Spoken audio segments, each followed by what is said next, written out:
অসভ্য লোক। আপনি এত অসভ্য কেন? আরো বেশি অশুভ হবার আগে শার্টটা দিয়ে নিজেকে ঢেকে নাও, না হলে। এভাবে কথায় কথায় ছোঁয়াছুঁই করবেন না। কেন করব না? বউ হও আমার। তোমাকে নিজের ইচ্ছে মতো যেখানে মন চায় সেখানে যাওয়ার অধিকার আমার আছে। ছাড়ুন আমাকে, সবভাবে যন্ত্রণা দেন। এর থেকে ভালো মেরেই ফেলুন, হে জীবন আমার চাই না। এই তেজ যতদিন না কমছে ততদিন ছাড়ব না। আজ আমার ভয়ঙ্কর ভাবে নিজের নামের ছাপ বসিয়ে দেব, যে নাম আর মুছে ফেলা সহজ হবে না তোমার। Welcome to my dark side, love.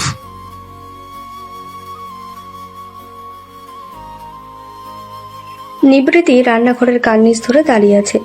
Drawing রুমের পরিবেশ অদ্ভুত ঠান্ডা। ঠান্ডার ভেতরেও যেন ভ্যাপসা গরম হাওয়া বইছে। বিশাল এক সমাবেশ চলছে। কাল তার ছোট খালার বিয়ের তারিখ ঠিক হয়েছে। বড় ঘর থেকে প্রস্তাব এসেছে। মির্জা বাড়ির ছোট ছেলের সাথে জেবা খালার বিয়ের কথাবার্তা চলছে। তাই কাল থেকে বাড়ির সবার মুখে মিশ্র আনন্দ আর উৎকণ্ঠা। কিন্তু এখন কেমন থমথমে পরিবেশ। নিবৃত্তির কপালে বিন্দু বিন্দু ঘাম এসে জড়ো হয়েছে। ছোট খালা নিবৃত্তির চেয়ে মাত্র 2 বছরের বড় হলেও তাদের সম্পর্কটা বোনের মতোই। মায়ের 3 বোনের মধ্যে মা ছিলেন সবচেয়ে বড়, তারপর সীমা খালামণি, যার বিয়ে হয়ে গেছে অনেক আগে। এখন রাজশাহীতে 2 ছেলে আর 1 মেয়েকে নিয়ে সংসার করছেন। এরপর জেবা খালা, নানা ভাইয়ের সবচেয়ে প্রিয়, সদ্য অনার্স শেষ করেছেন। নানা ভাই অনেক চেষ্টা করেছেন তার বিয়ের জন্য, কিন্তু প্রতিবার কোনো না কোনো কারণে সব ভেস্তে যায়। তবু জেবা খালার মুখে কোনো দুঃখের ছায়া নেই। তিনি আত্মসম্মানী, বাস্তববাদী আর অদ্ভুতভাবে শক্ত মনের একজন মানুষ। এই জন্য নিবৃত্তির তাকে খুব ভালো লাগে। নানা ভাইয়ের মুখের ভাব এখন গম্ভীর। সামনে বসে আছেন জামশেদ মির্জা ও তার স্ত্রী নীলুফা মির্জা। কি আলোচনা চলছে নিবৃত্তি বুঝতে পারছে না, কিন্তু মনে হচ্ছে তা বেশ গুরুত্বপূর্ণ। এরই মাঝে ফরিদা বেগমের গলা ভেসে এলো, নিবৃত্তি এদিকে আয়। ওখান থেকে নিবৃত্তি হাঁক ছেড়ে বলল, আসছি নানি। সে নিবৃত্তি শেহনাজ। 19 বছর আগে তার মা মারা যায়। সেই সময় সে ছিল মাত্র 2 বছরের শিশু। এখন তার বয়স 20, আর 8 মাস হলো বাবাকেও হারিয়েছে।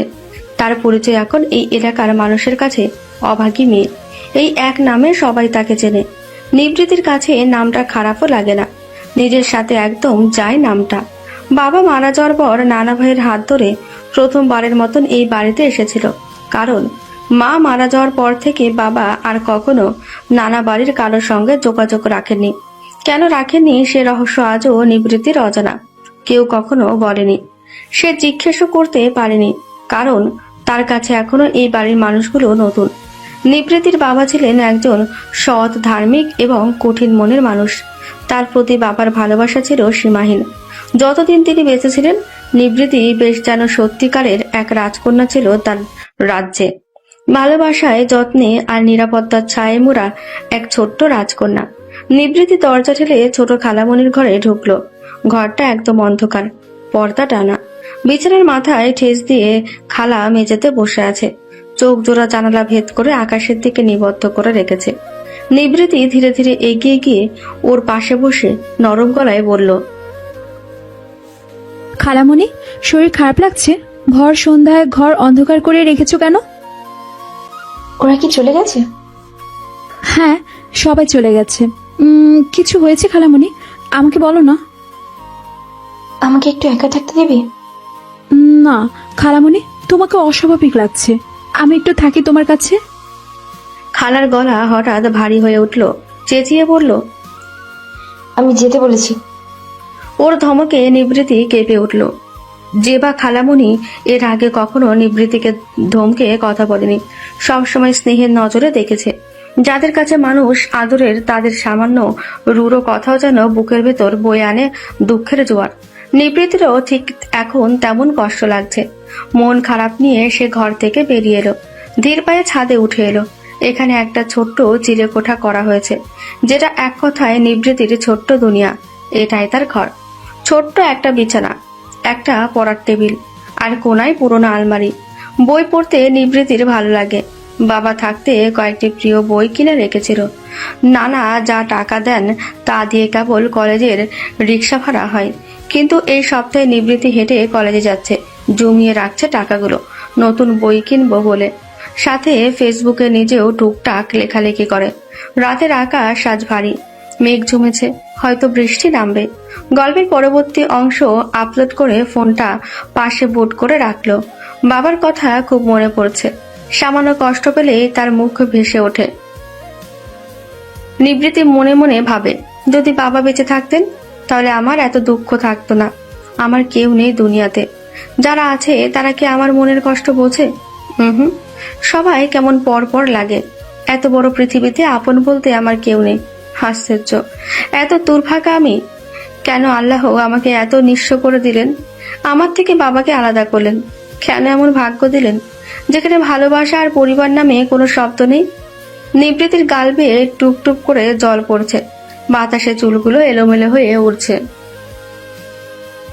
একবারে কলেজের ড্রেস পরে নিবৃত্তি নিচে নামলো, চুলগুলো ঘাড়ের কাছে খোপা করা। ইতিমধ্যে সবাই খেতে শুরু করেছে। নিবৃত্তি চেয়ার টেনে বসে আস্তে ধীরে খাওয়া শুরু করলো। নানা ভাই বলল, আজ এত সকাল সকাল যে? জি, অ্যাসাইনমেন্ট আছে, বাকিটা ক্লাসে যেয়ে শেষ করতে হবে। সন্ধ্যার পর আমার রুমে আসবে, কথা আছে তোমার সাথে। আচ্ছা নানা ভাই। নিবৃত্তি খেয়াল করলো জেবা খালা তার সাথে কথা বলছে না। অন্যদিন হলো তো এতক্ষণে কত খুনসুটি করতো, কিন্তু আজ কেমন একটা গম্ভীর ভাব, যেন নিবৃত্তিকে চেনে না। সে আর কথা বলল না, ব্যাগ নিয়ে বেরিয়ে এলো। আজগর সাহেব জেবাকে বললেন, ওর সাথে এমন আচরণ করো না মা, ও বাচ্চা মেয়ে, ওর তো এতে কোনো দোষ নেই।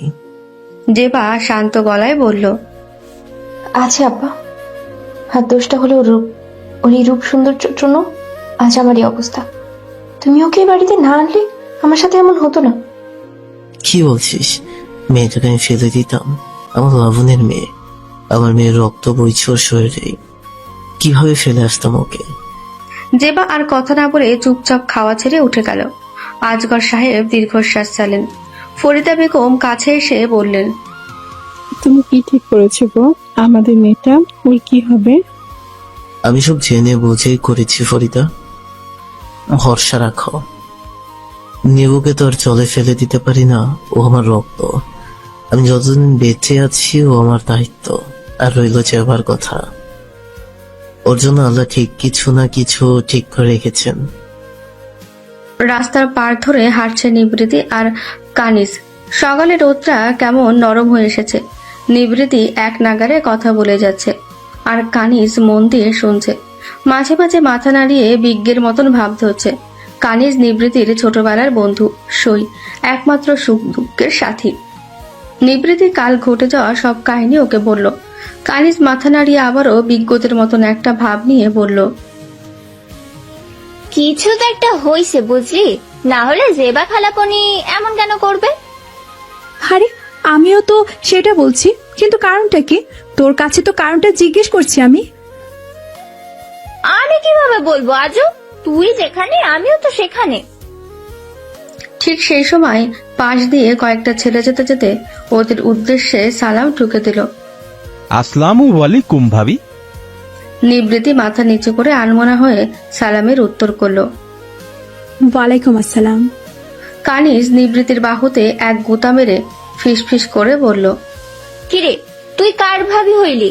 এই ছেলেগুলো তোরে ভাবি বলে কেন? কি বলছিস? আমি একজন সুন্দরী কুমারী মেয়ে, আমি কেন ওদের ভাবি হব? হাজব। পিছনে ফিরে দেখে ছেলেগুলো ততক্ষণে অনেক দূরে চলে গেছে। নিবৃত্তি এবার হেসে বলল, তুই নিশ্চয়ই ভুল শুনেছিস, চোখের সাথে তোর কানও গেছে রে কানি। বিয়ের আগে এই অবস্থা, আহারে। কানিজ চশমাটা ঠিক করে বলল, হবে হয়তো, কিন্তু আমাকে কানি কেন বললি? তোকে না বলেছি আমাকে কানিস বলে ডাকবি, নট কানি। নিবৃত্তি ওর ঘাড়ে এক হাত দিয়ে বলল, আরে জান, কানিজ যা কানিও তা, দুটো শব্দই একই। সাহিত্য বুঝিস না। তাহলে চুপ থাক, যেমন ডাকি মেনে নিয়ে খুশি থাক।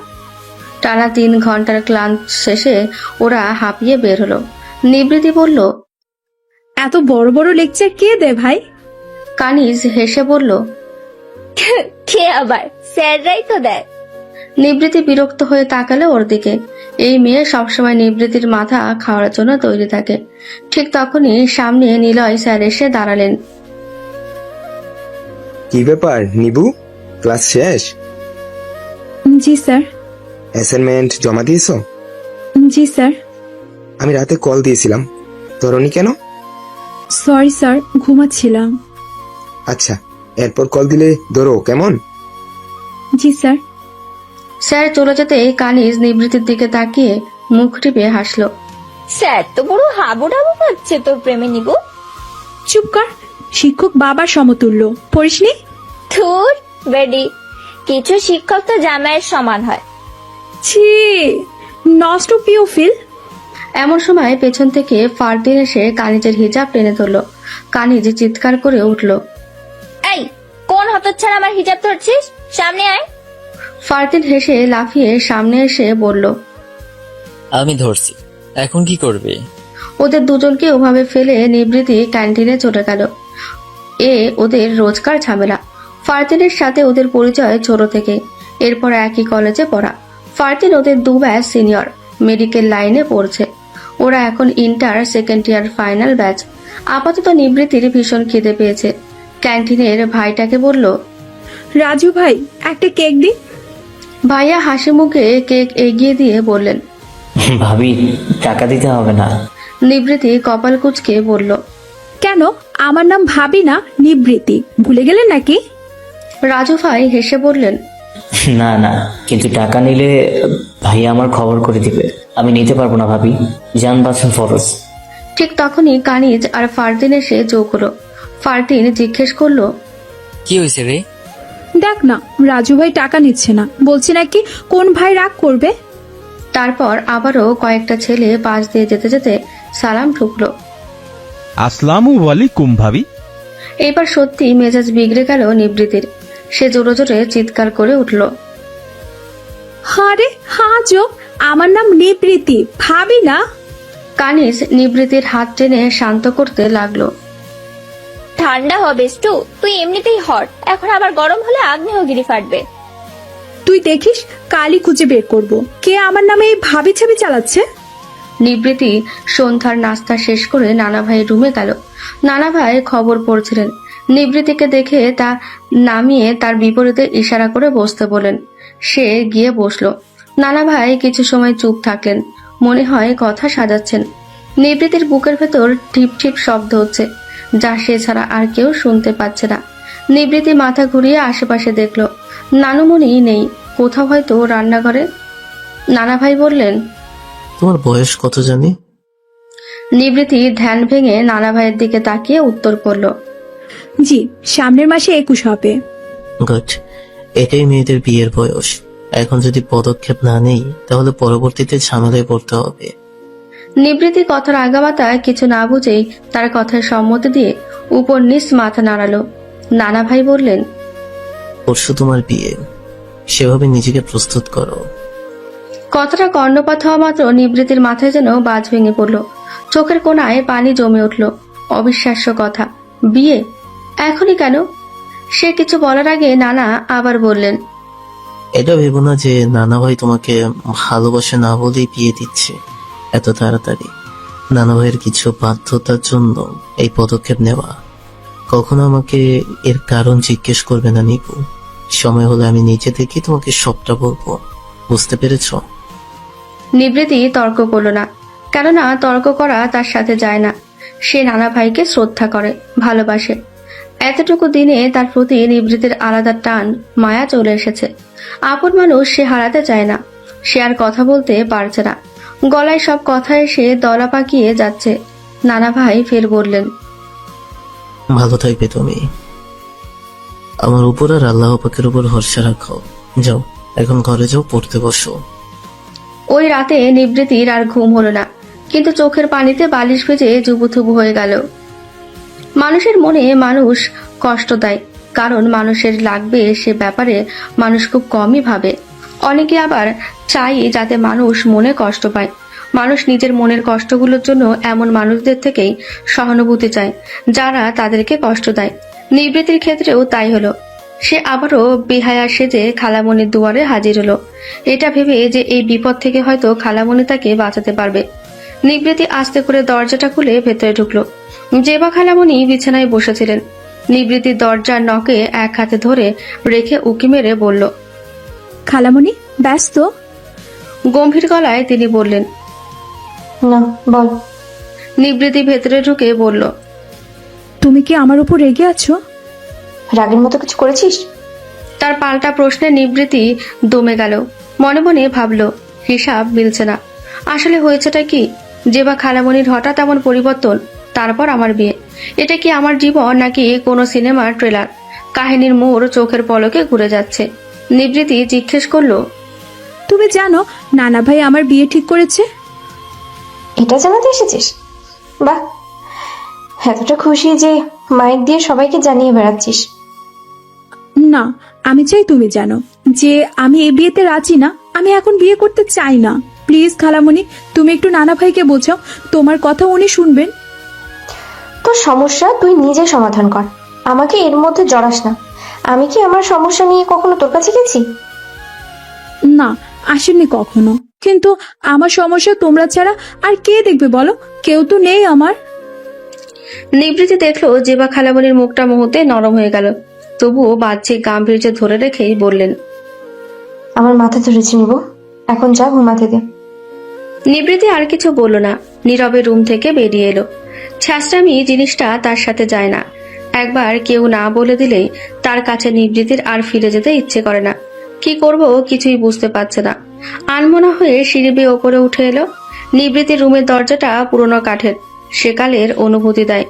নানা ভাইয়ের এই দোতলা বিশিষ্ট বাড়িটা পুরনো আমলের, বেশ পছন্দের তার। ছাদের চারপাশে নানা রকম গাছ লাগানো। নিবৃত্তি গিয়ে একপাশে বসলো, আকাশের দিকে চেয়ে রইল। হঠাৎই আব্বুর মুখটা ভেসে উঠল। মানুষটা তাকে শান্তি দেবে না, বারবার এসে মনে নাড়া দেয়, ভেতরটা দুমড়ে মুচড়ে শেষ করে দেয়। খুব আনলাভড ফিল হচ্ছে। এত অবহেলা কি তার প্রাপ্য? আচ্ছা, যার সাথে তার বিয়ে হবে তার সাথে কথা বলে তো দেখতে পারে। যদি সে নিজে এই বিয়ে ভেঙে দেয় তাহলে তো সব মিটে যায়। ভাবনাটা আসতে মুখে একটুখানি আলো ফুটে উঠল নিবৃত্তির। এখন ভালো লাগছে, হালকা লাগছে। কিন্তু পর মুহূর্তেই মনটা আবার নিস্তেজ হয়ে গেল, এটা ভেবে যে ওই লোকটার অ্যাড্রেস কোথায় পাবে। নিবৃত্তি তো ওনার নাম, নাম্বার, ছবি কিছুই দেখেনি। হাতে শুধু আজকের দিন, আর এই বাড়ির কেউ তাকে সাহায্যও করবে না। ঠিক তখনই ফোনের টিং টিং আওয়াজ বেজে উঠল। কানিজ কল করেছে। নিবৃত্তি বলল, হ্যালো। নীলয় স্যার অ্যাক্সিডেন্ট করেছে নিবু, শুনেছি অবস্থা খুব খারাপ। কি? কখন? গতকাল রাতে, এখন হাসপাতালে ভর্তি। শুনেছি কোনো এক ভিনদেশি গাড়ি এসে নাকি ধাক্কা মেরে চলে গেছে। কি বলছিস? এত নিষ্ঠুর মানুষ হয়? হয় নিবু, হয়। না হলে ওনাকে রাস্তায় একা ফেলে যায়? ওই গাড়ির এখন কোনো হদিশই নেই, একদম গায়েব। তুই যাচ্ছিস দেখতে? হ্যাঁ, আমি আর ফারদিন যাচ্ছি, তুই যাবি? না, মনে হয় আমার বের হওয়া নিষেধ। কেন? কাল আমার বিয়ে। কি বললি? কানিজের চিৎকারে নিবৃত্তি কান থেকে ফোনটা একটু দূরে সরিয়ে নিল। মনে হলো ও 360 ডিগ্রি অ্যাঙ্গেলে বৈদ্যুতিক শক খেয়েছে বেচারি। এরপর সে আবার কানে ফোন রেখে বলল, আমি মজা করছি না, এটা সত্যি। হুট করে কিভাবে কি? জানি না, নানা ভাই রাতে ডেকে বলল। এখন আমি কি করব কানিজ? এই বিয়ে আমি চাই না। আমি তো ওনাকে দেখিইনি, নামও জানি না। কেউ আমার কথাও ভাবছে না, নিজেদের সিদ্ধান্ত আমার উপর চাপিয়ে দিচ্ছে। আমার মতামতের কোনো দাম নেই এ বাড়িতে। কান্না করিস না, নিজেকে সামলা। এখন শক্ত হতে হবে নিবু, ভেঙে পড়লে চলবে না। আমি পরে কল দিব তোকে, রাখছি। বসে কল কেটে দিল। কার্নিস হয়তো কিছু বলতেই চাচ্ছিল, কিন্তু সুযোগ পেল না। কার্নিস কিছু করতে পারবে না এই বিষয়ে নিবৃত্তি জানে। অহেতু কথা বাড়ানো, আর তার কারোর সাথে কথা বলারও ইচ্ছে নেই এখন। বিশাল এক হলরুম, আলো এসে কেবল ছুঁয়ে যাচ্ছে মাঝখানে এক সোফায়। সেখানে নিঃশব্দে বসে আছে এক শ্যাম পুরুষ, কালো শার্টের হাতা গোটানো, কবজিতে চকচক করছে সিলভার ঘড়ির ধাতব বাঁধন। ডান হাতে ওয়াইনের গ্লাসটা আঙুলের ফাঁকে ধীরে ধীরে ঘুরছে, মাঝে মাঝে তা থেকে অন্যমনস্ক চুমুক দিচ্ছে। চোখ দুটি স্থির হয়ে আছে সামনের দেওয়ালে টাঙানো বড় এক ছবির ফ্রেমে, যেন সেই ফ্রেমে তার পৃথিবী থেমে গেছে। ঠোঁটে তার বাঁকা হাসি। নিম্নস্বরে নিজের সঙ্গেই বলল, তোমাকে আল্লাহ নিঃস্ব করেছে আমাকে দেওয়ার জন্য। তোমার এই নিঃস্ব জীবন পুরোটাই আমার। যে জীবনের ভার তোমার কাছে যন্ত্রণার, সেই ভার আমি কিনে নিলাম চড়া দামে। এখন তোমার জীবনের মূল্য অনেক। You are my unhealthy obsession. Welcome to my heaven, my লাভ।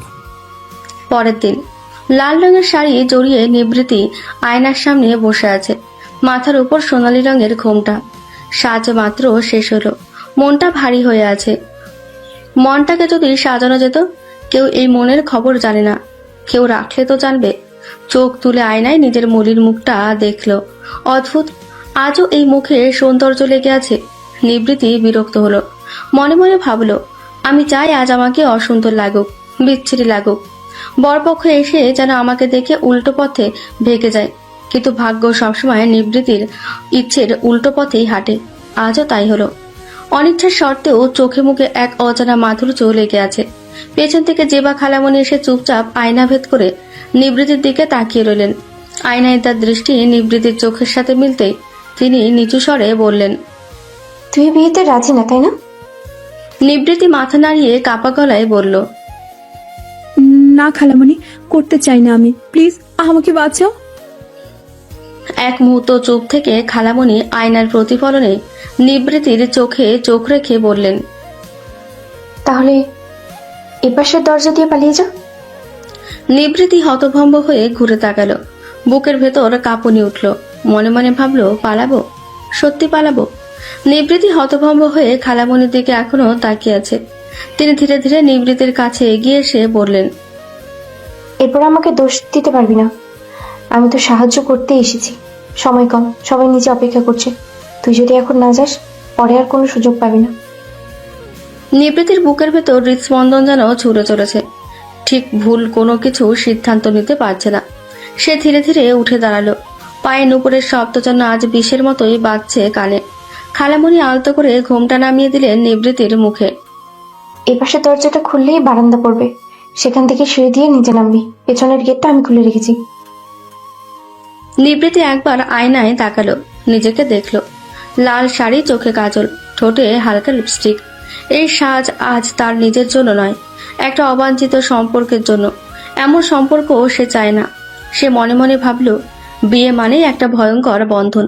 চোখে জল এসে গেল নিবৃত্তির, তবুও সাহস সঞ্চয় করে বলল, খালামণি, আমি পালিয়ে কোথায় যাব?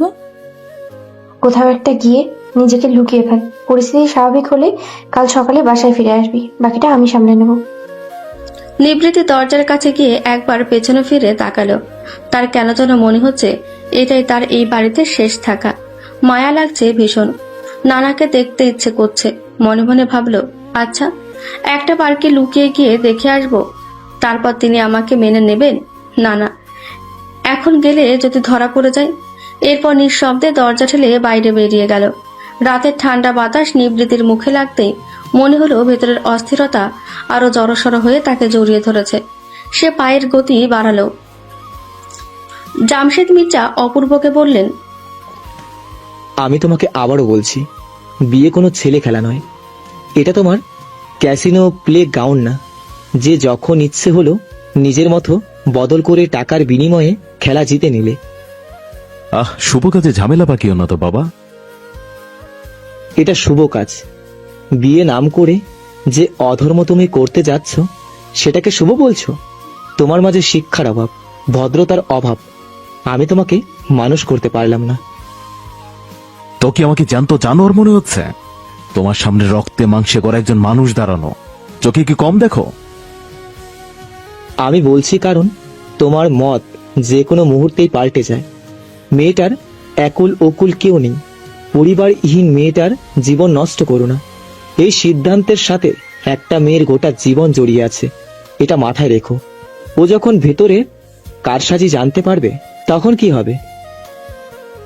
ওসব বাদে আমাকে দেখো, বলো কেমন লাগছে? হ্যান্ডসাম না? জামশেদ মির্জা আর কোনো কথা না বলে সোফা ছেড়ে গাড়ির দিকে রওনা দিলেন। অপূর্ব মাথা নিচু করে শব্দহীন হাসল। এর ভেতর তার এক লোক এসে কানে কানে ফিসফিস করে কিছু একটা বলল। তার প্রেক্ষিতে মুহূর্তেই অপূর্বের হাস্যজল চেহারা ক্রোধে পরিবর্তন হলো। অপূর্ব বলল, গাড়ি স্টার্ট দে। এরপর নিজে নিজেই বিড়বিড় করলো, কাজটা ঠিক করলে না তুমি বাটারফ্লাই? ওটার এত শখ তোমার? আজ সব পাকা ছেড়ে দেবো আমি, দেখি কত উঠতে পারো তুমি। রাত্র ছিল নরম আলোয় ভেজা, আকাশ জোড়া তারা আর হালকা বাতাসে উড়ছে নিবৃত্তির ঘোমটার প্রান্ত। লাল শাড়িটা এখন যেন তার কাছে বোঝা, তবুও দৌড়াচ্ছে। খালামণির বলা মতো পেছনের গেট পার হয়ে বেরিয়ে এসেছিল যখন। চারপাশ নিস্তব্ধ, কেবল দূরের মন্দিরের ঘন্টার শব্দ পাচ্ছে। আশেপাশে হয়তো কোনো মন্দির আছে, জায়গাটা নিবৃত্তি চেনে না। খুলনা শহর এখনো তার কাছে এক অচেনা গোলকধাঁধা। বাড়ি থেকে কলেজ, কলেজ থেকে বাড়ি, এর বাইরে তার যাওয়া হয়নি কখনো। ছোট জীবনের সাথে সীমাবদ্ধতা ও স্বল্প ছিল। রাস্তাঘাট, মোড়, দোকান কিছুই পরিচিত নয়। সামনে একটা ছোট্ট টং দোকান চোখে পড়ল। চারপাশে লোকজন নেই বললেই চলে। নিঃশব্দ রাস্তার পাশে গিয়ে দোকানের বেঞ্চে বসে পড়ল। দোকানদার চাচা আর চোখে বারবার তাকাচ্ছে তার দিকে। তার হয়তো বুঝতে বাকি নেই যে সে কারো পলাতক বউ। নিবৃত্তির চা খেতে ইচ্ছে করছে, কিন্তু পকেটে 1 টাকাও নেই। মনে মনে ভাবলো দোকান তো পারে মাঝে মাঝে কোনো এতিম মিসকিনকে চা খাওয়াতে। কেন যে তারা এমন নেক কাজ করে না কে জানে। অগত্যা সে সব ইচ্ছে গিলে নিয়ে চুপচাপ বসে রইল। মনে হচ্ছে মস্তিষ্কটা কাজ করাই বন্ধ করে দিয়েছে, কোনো সিদ্ধান্ত নিতে পারছে না। ভাবলো এখন যদি স্টেশনে চলে যায়, ওখানে তো অনেকেই রাত কাটায়। আশ্রয়হীন মানুষেরা দিনের পর দিন ওখানে পড়ে থাকে। আমি পারবো না কেন? আমিও তো আশ্রয়হীন মানুষ, শুধু পার্থক্য হলো ওদের কেউ নেই আর আমার থাকতেও কেউ নেই। ঠিক তখনই দূর থেকে কয়েকটা গাড়ির শব্দ কানে এলো। শব্দ যতই কাছে আসছে ততই বুকের ভেতর দৌড়াচ্ছে আতঙ্ক। না ভেবে না দেখে উল্টো পথে দৌড় লাগালো আবারও। সামনে খোলা মাঠ, সেখানে সে প্রাণপণে ছুটছে। শুধু একটা চিন্তা, যেভাবেই হোক এই বিয়ে সে করবে না। নানা ভাইয়ের হাতে ধরা দিলে সব শেষ। কিছু দূর যেতেই নিবৃত্তির পা থেমে গেল। মনে মনে ভাবলো নানা ভাইয়ের তো কোনো গাড়ি নেই, তাহলে উনি এভাবে আসবেন কিভাবে? অন্য কারো গাড়িও তো হতে পারে। নিজের এই আতঙ্কিত বোকামির জন্য মনে মনে নিজেকেই 2টো গালি দিল নিজেই। এরই মাঝে নিবৃত্তির সামনে একদম পথ রোধ করে দাঁড়িয়ে গেল একটি কালো টয়েটো নামের গাড়ি। তার পরপরই চারপাশ ঘিরে ফেললো আরো কয়েকটা ভিনদেশি গাড়ি। নাম না জানলেও বোঝা যায় এর মালিকরা নিশ্চয়ই বড়লোক। নিবৃত্তি গাড়িগুলোর মালিকের ব্যাংক ব্যালেন্স কল্পনা করেছিল। ঠিক তখনই সবচেয়ে চকচকে গাড়ি থেকে নেমে এলো একজন পুরুষ, মেরুন রঙের শেরবানি পরিহিত। আশ্চর্যজনকভাবে নিবৃত্তির সাথে ম্যাচিং না। লোকটা কেবল পুরুষ নয়, অসাধারণ সুদর্শন পুরুষও বটে। চোখে একরাশ ঝড়। মেরুন রঙের পাঞ্জাবির গলার বোতামগুলো খোলা, বাতাসে ডুলোটিং বুকের কাছে থাকা পশম। হাঁটার ভঙ্গিটা অন্যরকম, বড় বড় কদমে মুহূর্তে নিবৃত্তির খুব কাছে চলে এলো।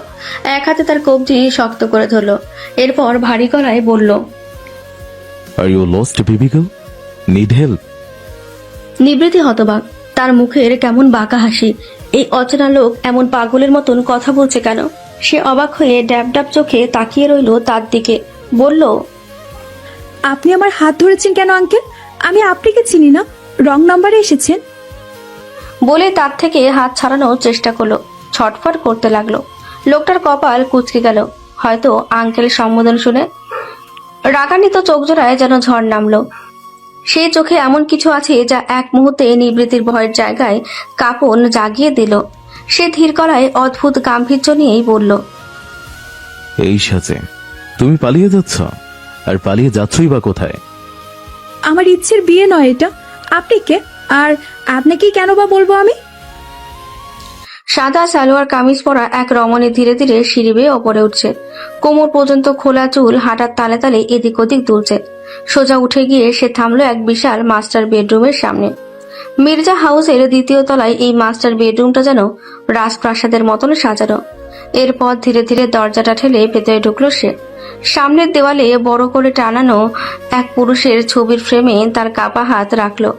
এরপর পাশের টেবিলের ওপর রাখা ছোট একটা ছবি তুলে নিয়ে বিছানায় শুয়ে পড়ল।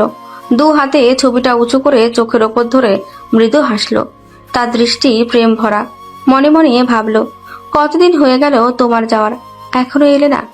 আর কতদিন আমার সাথে লুকিয়ে লুকিয়ে থাকবে আবরাজ? এক সময় না এক সময় তো তোমাকে আমার হাতে ধরা দিতেই হবে। শেষ কথাটুকু বলে সে লজ্জায় সিটিয়ে গেল। ঠিক তখনই বাইরে থেকে ভেসে এলো এক নারী কণ্ঠ, ম্যাডাম, রান্না শেষ। আসছি আমি। নাদিয়া চেঁচিয়ে উঠে বলল, দেরি করো না, আবরাজ এখনই চলে আসবে। সব খাবার ডাইনিং টেবিলে সাজিয়ে ফেলো। আর শোনো, চায়ের পানি আগে বসাও, আবরাজ এসেই চা চাইবে।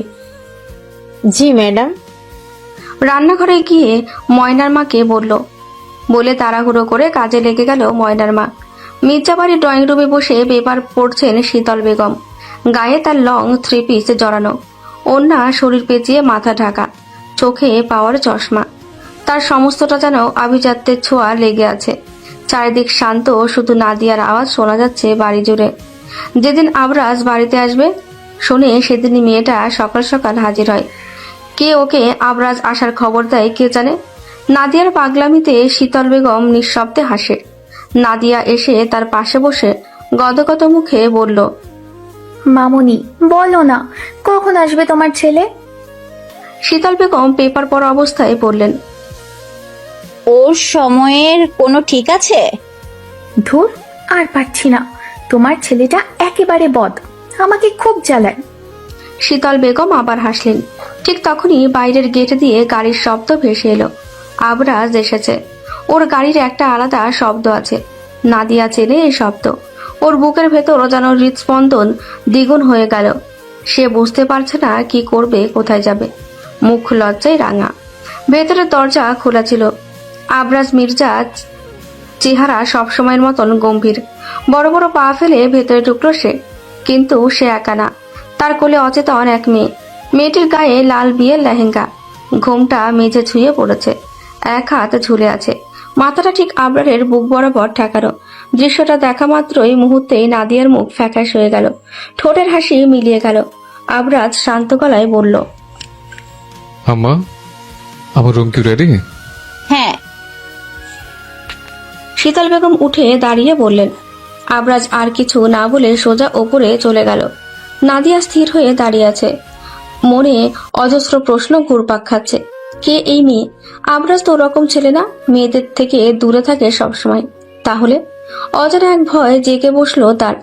সে যা ভাবছে সত্যি যদি এমন কিছু, সে তো মরে যাবে। আবরাজকে ছাড়া সে মরে যাবে। ঠিক তখনই ফোন বেজে উঠল। নীলুফা বেগম কল করেছে। হ্যালো মা।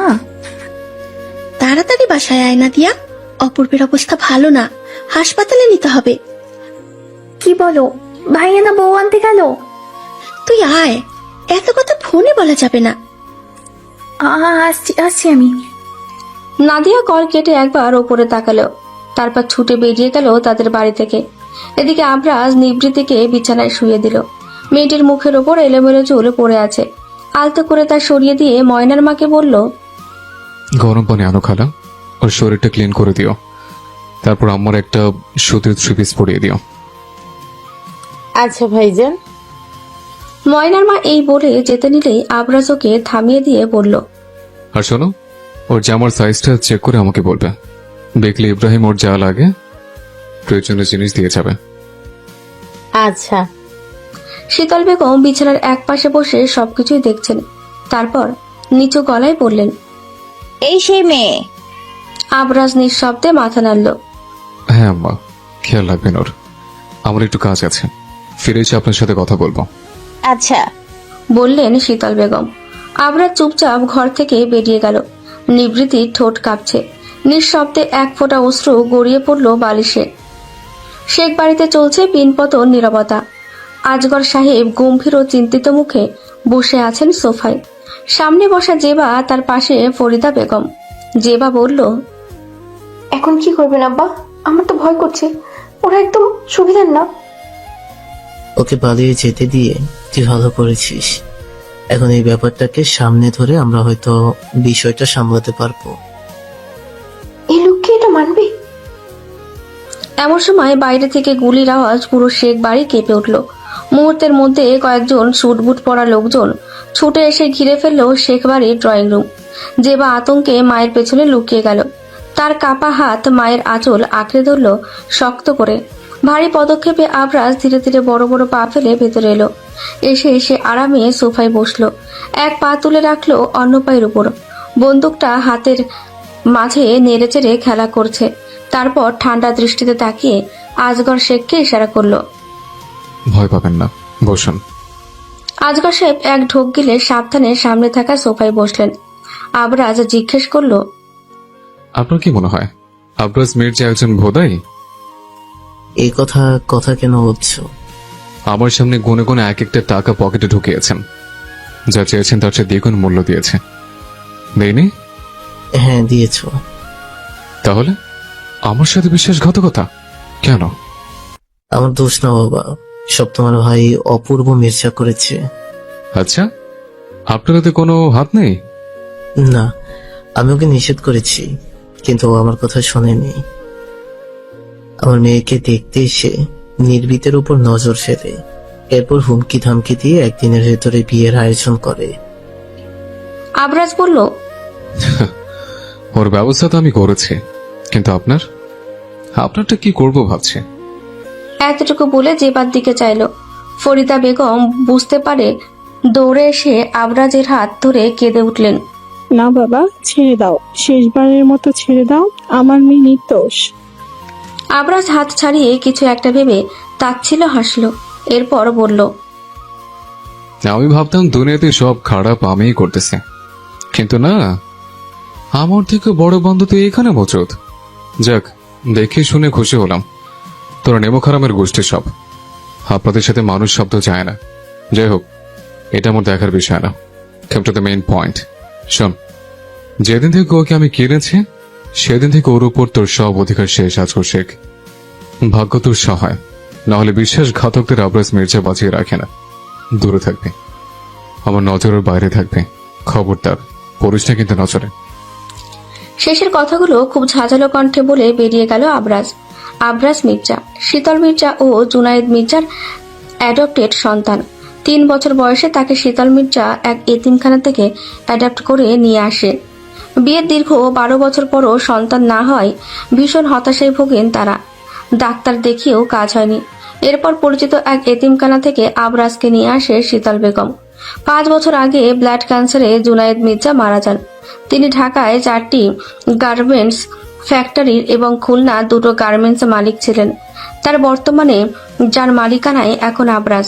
ব্যবসায়িক বুদ্ধিমত্তা ও সাফল্য জুনায়েদ মির্জা ছিলেন এক উজ্জ্বল নাম। বাবার মৃত্যুর সময় আবরাজ ছিল কানাডায়। 3 বছর আগে গ্রাজুয়েশন শেষ করে দেশে ফিরে আসে একেবারের জন্য, এবং তখন থেকে বাবার ব্যবসার হাল ধরে। মাকে নিয়ে মির্জা বাড়িতে আলাদা থাকে। অন্যদিকে আবরাজের চাচা জামশেদ মির্জা অলস প্রকৃতির মানুষ। বাবার রেখে যাওয়া সম্পত্তির অংশ নিয়ে তার দিন চলে। খুলনায় তাদের একটি ব্যাগের গার্মেন্টস রয়েছে, সেখান থেকে যা আয় হয় তাই দিয়ে তাদের বিলাসিতা। জামশেদের স্ত্রী নীলুফা বেগম শান্ত সাদাশীতে স্বভাবের মহিলা। তাদের 3 সন্তান। বড় মেয়ে এশা মির্জা, মেজ ছেলে অপূর্ব মির্জা, আর ছোট মেয়ে নাদিয়া মির্জা। অপূর্ব মির্জা ছন্নছাড়া বেপরোয়া, গুন্ডা টাইপের ছেলে। বেশিরভাগ সময়ই এলাকায় নেতাগিরি এবং ক্লাবে সময় পার করে কাটায়। আর জামশেদ মির্জা সবসময় ভাইয়ের রেখে যাওয়া বিশাল সম্পত্তি দখলের চিন্তায় থাকে। আবরাজ এসব বিষয়ে ভালোভাবেই জানেন। অপূর্বের সঙ্গে তার সম্পর্কটা ভালো নয়। ছোটবেলা থেকে অপূর্ব আবরাজের জিনিসে ভাগ বসাতে স্বাচ্ছন্দ্য বোধ করত, ওকে হিংসে করত, আর সেই বদ অভ্যাস এখনো যায়নি তার। নিবৃত্তির নানা আজগর শেখ খুলনা শাখার মির্জা গার্মেন্টস অ্যান্ড ইন্ডাস্ট্রিজের একজন কর্মকর্তা ছিলেন। দীর্ঘদিন ধরে তিনি সেখানে কর্মরত ছিলেন। একসময় কোম্পানি থেকে তিনি কিছু টাকা লোন নেন মেজ মেয়ের বিয়ে ও বাড়ির সংস্কারের কাজে, কিন্তু সময় মতো ঋণ শোধ করতে না পারায় দেনা বাড়তে থাকে। ছেলের সন্তান না থাকায় সেই ঋণের সমস্ত বোঝা আজগর শেখের মা একার কাঁধে এসে পড়ে। এদিকে বয়স ও শারীরিক দুর্বলতায় তিনি দিশেহারা হয়ে পড়েন। কিছুদিন আগে হঠাৎ মির্জাবাড়ি থেকে তার ছোট মেয়ে জেবার জন্য বিয়ের প্রস্তাব আসে। প্রস্তাবটি জামশেদ মির্জা পাঠায়। জামশেদ মির্জা তার ছেলেকে একটু দমিয়ে রাখতে ঘরে বউ আনার পরিকল্পনা করেন। বউটি হবে শান্ত শিষ্ট ঘরোয়া প্রকৃতির, এই জন্য জেবাকে তার পছন্দ হয়। কিন্তু যেদিন তারা জেবাকে দেখতে আসে সেদিনই ঘটনাক্রমে নিবৃত্তি অপূর্ব মির্জার চোখে পড়ে। সেদিন থেকে শুরু হয় অপূর্বের নতুন খেলা। অপূর্ব জেবার সাথে বিয়ে ভেঙে দেয় এবং নিবৃত্তির নানাকে চাপ দিতে থাকে যেন নিবৃত্তির বিয়েটা তার সঙ্গে দেওয়া হয়। ভয় দেখাতে নিজের ছেলে পেলে লাগায়। অন্যদিকে আবরাজ এর 1 মাস আগে আজগর সাহেবের কাছে মোটা অঙ্কের টাকার বিনিময়ে নিবৃত্তির জীবন কিনে নেয়। আবরাজ আর নিবৃত্তির দেখা পরিচয় পরের পর্বে। এসব ঘটনা জিবা যখন শুনতে পারে তখন থেকে নিবৃত্তির ওপর তার রাগ জেদ হিংসা চেপে বসে। এই রাগ দমিয়ে রাখতে না পেরে সে নিবৃত্তিকে বুঝিয়ে বিয়ে থেকে পালাতে সাহায্য করে, কেননা জেবা অপূর্বকে প্রথম দেখাই পছন্দ করে ফেলে। আর সেটা একটু আধটু পছন্দ না, বলতে গেলে এক কথায় লাভ অ্যাট ফার্স্ট সাইট। নিবৃত্তি দুর্বল চোখ দুটো পিটপিট করে সময় নিয়ে খুলল। কয়েক মিনিট ছাদের সিলিং ফ্যানটার দিকে স্থির চাকিয়ে রইল। মনে মনে ভাবল, আমি কি মরে গেছি? আচ্ছা, জান্নাতে আছি নাকি জাহান্নামে? এখন কি আব্বুর সঙ্গে দেখা করা যাবে? ভাবতে ভাবতে কানে এক চিকন নরম নারী কণ্ঠ ভেসে এলো। এখন কেমন লাগছে মা? নিবৃত্তি ধীরে পাশ ফিরে তাকালো। ফর্সা গায়ের এক অপরূপা মহিলা তার মাথায় হাত বুলিয়ে দিচ্ছেন। নিবৃত্তি জিজ্ঞেস করলো, আমি আমি কোথায়? ভয় পেও না, তুমি নিরাপদ জায়গায় আছো। এটা কোথায়? এটা তোমার বাড়ি। আমার বাড়ি কথাটা কানে আসতে নিবৃত্তির চোখের সামনে ভেসে উঠল নানা ভাইয়ের রাগী চেহারা। মুহূর্তে সে হুড়মুড়ে উঠে বসলো। না, আমি বিয়ে করব না। ও আন্টি, প্লিজ নানাকে বলুন আমি বিয়ে করব না। উত্তেজিত হয়েও না, তোমার স্যালাইন চলছে এখন, ভয় নেই, বিয়ে হয়নি তোমার। আমার বাড়ি কথাটা কানে আসতে নিবৃত্তির চোখের সামনে ভেসে উঠল নানা ভাইয়ের রাগী চেহারা। মুহূর্তে সে হুড়মুড়িয়ে উঠে বসলো। কথাটা শুনে নিবৃত্তি একটু শান্ত হলো। তার ভয় করছে, ভীষণ ভয় করছে। আশেপাশের চেনা পরিচিত কেউ নেই তার। সে চারিদিকে মাথা ঘুরিয়ে ঘুরিয়ে দেখলো। এই রুমটা অনেক বড়, ফুটবল খেলা যাবে, কিন্তু আশ্চর্যজনকভাবে এখানে বেড কভার থেকে শুরু করে পর্দার রং সবকিছুই কালো। নিবৃত্তি মনে মনে ভাবলো, আজকে এই বাড়িতে শোক দিবস পালন হচ্ছে। এটা ভাবতে ভাবতে হঠাৎই দরজাটা খুলে ভেতরে ঢুকলো এক অপরিচিত পুরুষ। নিবৃত্তি পলকহীন চোখে তার দিকে তাকিয়ে রইল। তাকিয়ে থাকার কারণও ছিল, লোকটা অসাধারণ সুদর্শন, ঘন কালো চুল, গালে সুন্দর করে ছাটা চাপতারি, বুকের উপরে ঝুলছে সানগ্লাস। সে পাশের মহিলার দিকে তাকালো, তাদের মুখের মিল স্পষ্ট। নিবৃত্তি মনে মনে ভাবলো, আমি বুঝতেছি না হঠাৎ আমার ফাঁকা জীবনে একটা সুদর্শন পুরুষের এন্ট্রি কেন হচ্ছে। ফাইন। লোকটা নিবৃত্তির দিকে গভীরভাবে তাকিয়ে আছে, এমন ভাবে যেন তাকে চোখ দিয়ে মাপছে। নিবৃত্তি অস্বস্তিতে পড়ে গেল। এরপর মহিলাটা কোনো কথা না বলে কক্ষ থেকে বেরিয়ে গেলেন, আর লোকটা দরজা লক করে দিল। নিবৃত্তির বুক ধরফর করতে লাগলো। মনে মনে ভাবলো, লক কেন করলো? কিছু মিছু কি করতে চাচ্ছে লোকটা? সে হাত মুষ্টিবদ্ধ করে রাখলো। মনে মনে ভাবলো, কিছু করতে আসলে মুখের নকশা পুরো পাল্টে দেব। নিবৃত্তিকে ছোঁয়া এত সহজ না। এরপর ধীর পায়ে সে এগিয়ে এলো, হাতের ঘড়ি খুলে পাশের টেবিলে রাখলো। হঠাৎ সময় না নিয়ে মুহূর্তে নিবৃত্তির ওপর ঝুঁকে পড়ল। সে মারামারি ভুলে ভয়ে পিছিয়ে গেল। তার গরম নিঃশ্বাস নিবৃত্তির মুখে ছুঁয়ে যাচ্ছে। পুরুষালী পারফিউমে তার চারপাশ মোহাচ্ছন্ন করছে। ভারী কণ্ঠে সে বলল, তুমি জানো তোমার সজ্ঞানে this is our first meet. আপনি কে? সে হালকা হেসে বলল, ইওর ফিউচার হাজব্যান্ড। এই বলেই হাত বাড়িয়ে সে পাশ থেকে নিবৃত্তির ওড়নাটা তুলে নিয়ে তার বুক ঢেকে দিল। বিষয়টা বুঝতে পেরে নিবৃত্তির গাল মুহূর্তেই টমেটোর মতন লাল হয়ে উঠল। মনে মনে ভাবল, মানে আমি এতক্ষণ ওড়না ছাড়া ছিলাম ওনার সামনে? ছি, নিবু তোর ইজ্জতের পুরো ষষ্ঠী পুজো হয়ে গেল উইদাউট প্রসাদ। লজ্জা গিলে সে আবার বলল, তাহলে নানা কি আপনার সাথে আবার বিয়ে ঠিক করেছেন? না। নিবৃত্তি কপাল কুঁচকে ফেলল। মনে মনে ভাবল, মানে কি? তাহলে আমার বর কে? এরা সবাই পাগল নাকি আমি পাগল? এখানে বসে না থেকে আমার এখন পাবনায় যাওয়া উচিত। ইমিডিয়েটলি ব্রেনের চিকিৎসার প্রয়োজন, কিন্তু তার আগে তার কিছু প্রশ্নের উত্তর জানতে হবে। সে বলল, মানে? এত বছর বয়স হয়নি তোমার, যতটুকু জানার দরকার ততটুকু জানবে। ঠিক সেই মুহূর্তে নিবৃত্তির পেটের ভেতর ছানা পোকা ডেকে উঠল। মনে মনে ভাবলো যেন ওরা চেঁচিয়ে বলছে, নিবু খাবার দে, আর কতক্ষণ না খাইয়ে রাখবি? লোকটা নিবৃত্তির পেটের ডাক শুনে উঠে দাঁড়ালো। তারপর তার কপালে হাত রেখে তাপমাত্রা মাপলো। তারপর ধীর পদক্ষেপে রুম থেকে বেরিয়ে গেল। আর নিবৃত্তি বিছানায় বসে রইল হতভম্ব হয়ে।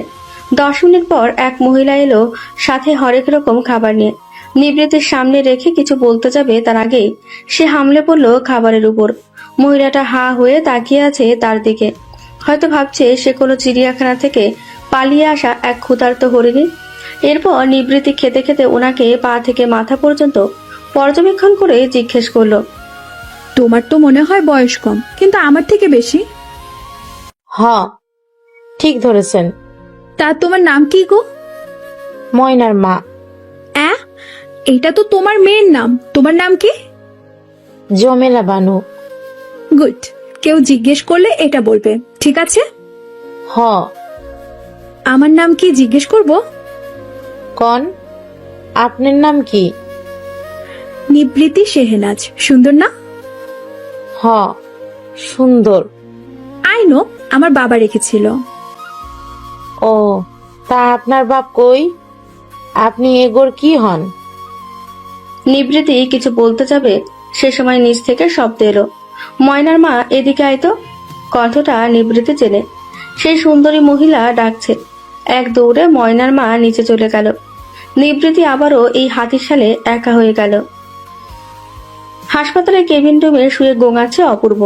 পাশে নীলুফা বেগম, জামশেদ মির্জা, এশা এবং নাদিয়া দাঁড়িয়ে। এক নার্স এসে ক্যানেল চেক করতে হাত ধরল, অমনি অপূর্ব চেঁচিয়ে উঠল, মগি আসতে ধর, হাতে ব্যথা চোখে পড়ে না নাকি?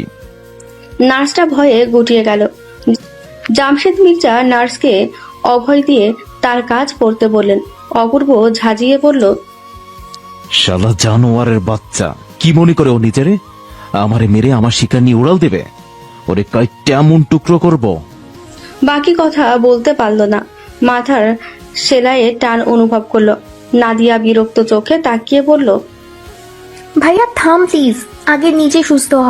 এখন উত্তেজিত হলে তোরই ক্ষতি। হ্যাঁ, শান্ত হ বাপ। সবসময় মাথা ঠান্ডা রেখে কাজ করতে হয়। শুনলাম তুই ওই গাড়ি নিয়ে নাকি ওই মাইয়ারে ধরতে গেছিলি? গেছি তো, সবই আমার। ও একটা রাস্তার ছেলে, তোমরা কেন বারবার ভুলে যাও? আমার কপাল খারাপ সব থাকতেও আমার নাই। তোমার ভাইরে যদি আমি পাইতাম মির্জা, তাহলে আমার হাতে খুন হতো নিশ্চিত। কিভাবে কি হলো বলতো ভাইয়া?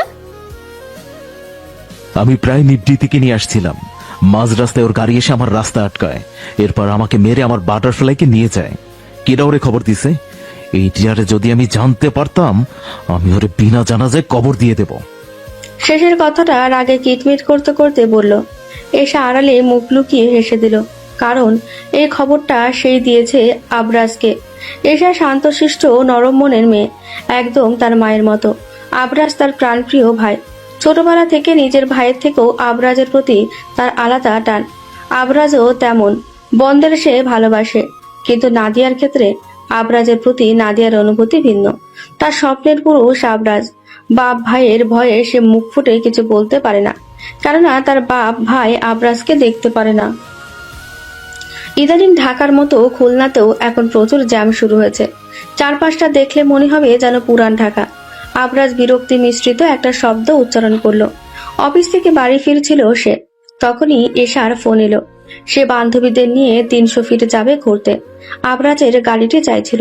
প্রথমে আবরাজ অন্য গাড়ি পাঠাতে চাইলেও এশা জেদ করলো, না ভাইয়া, তোমার পার্সোনাল গাড়িটাই লাগবে, ওটা সুন্দর বেশি, ওটাতেই আমরা মজা করব, প্লিজ না বলো না।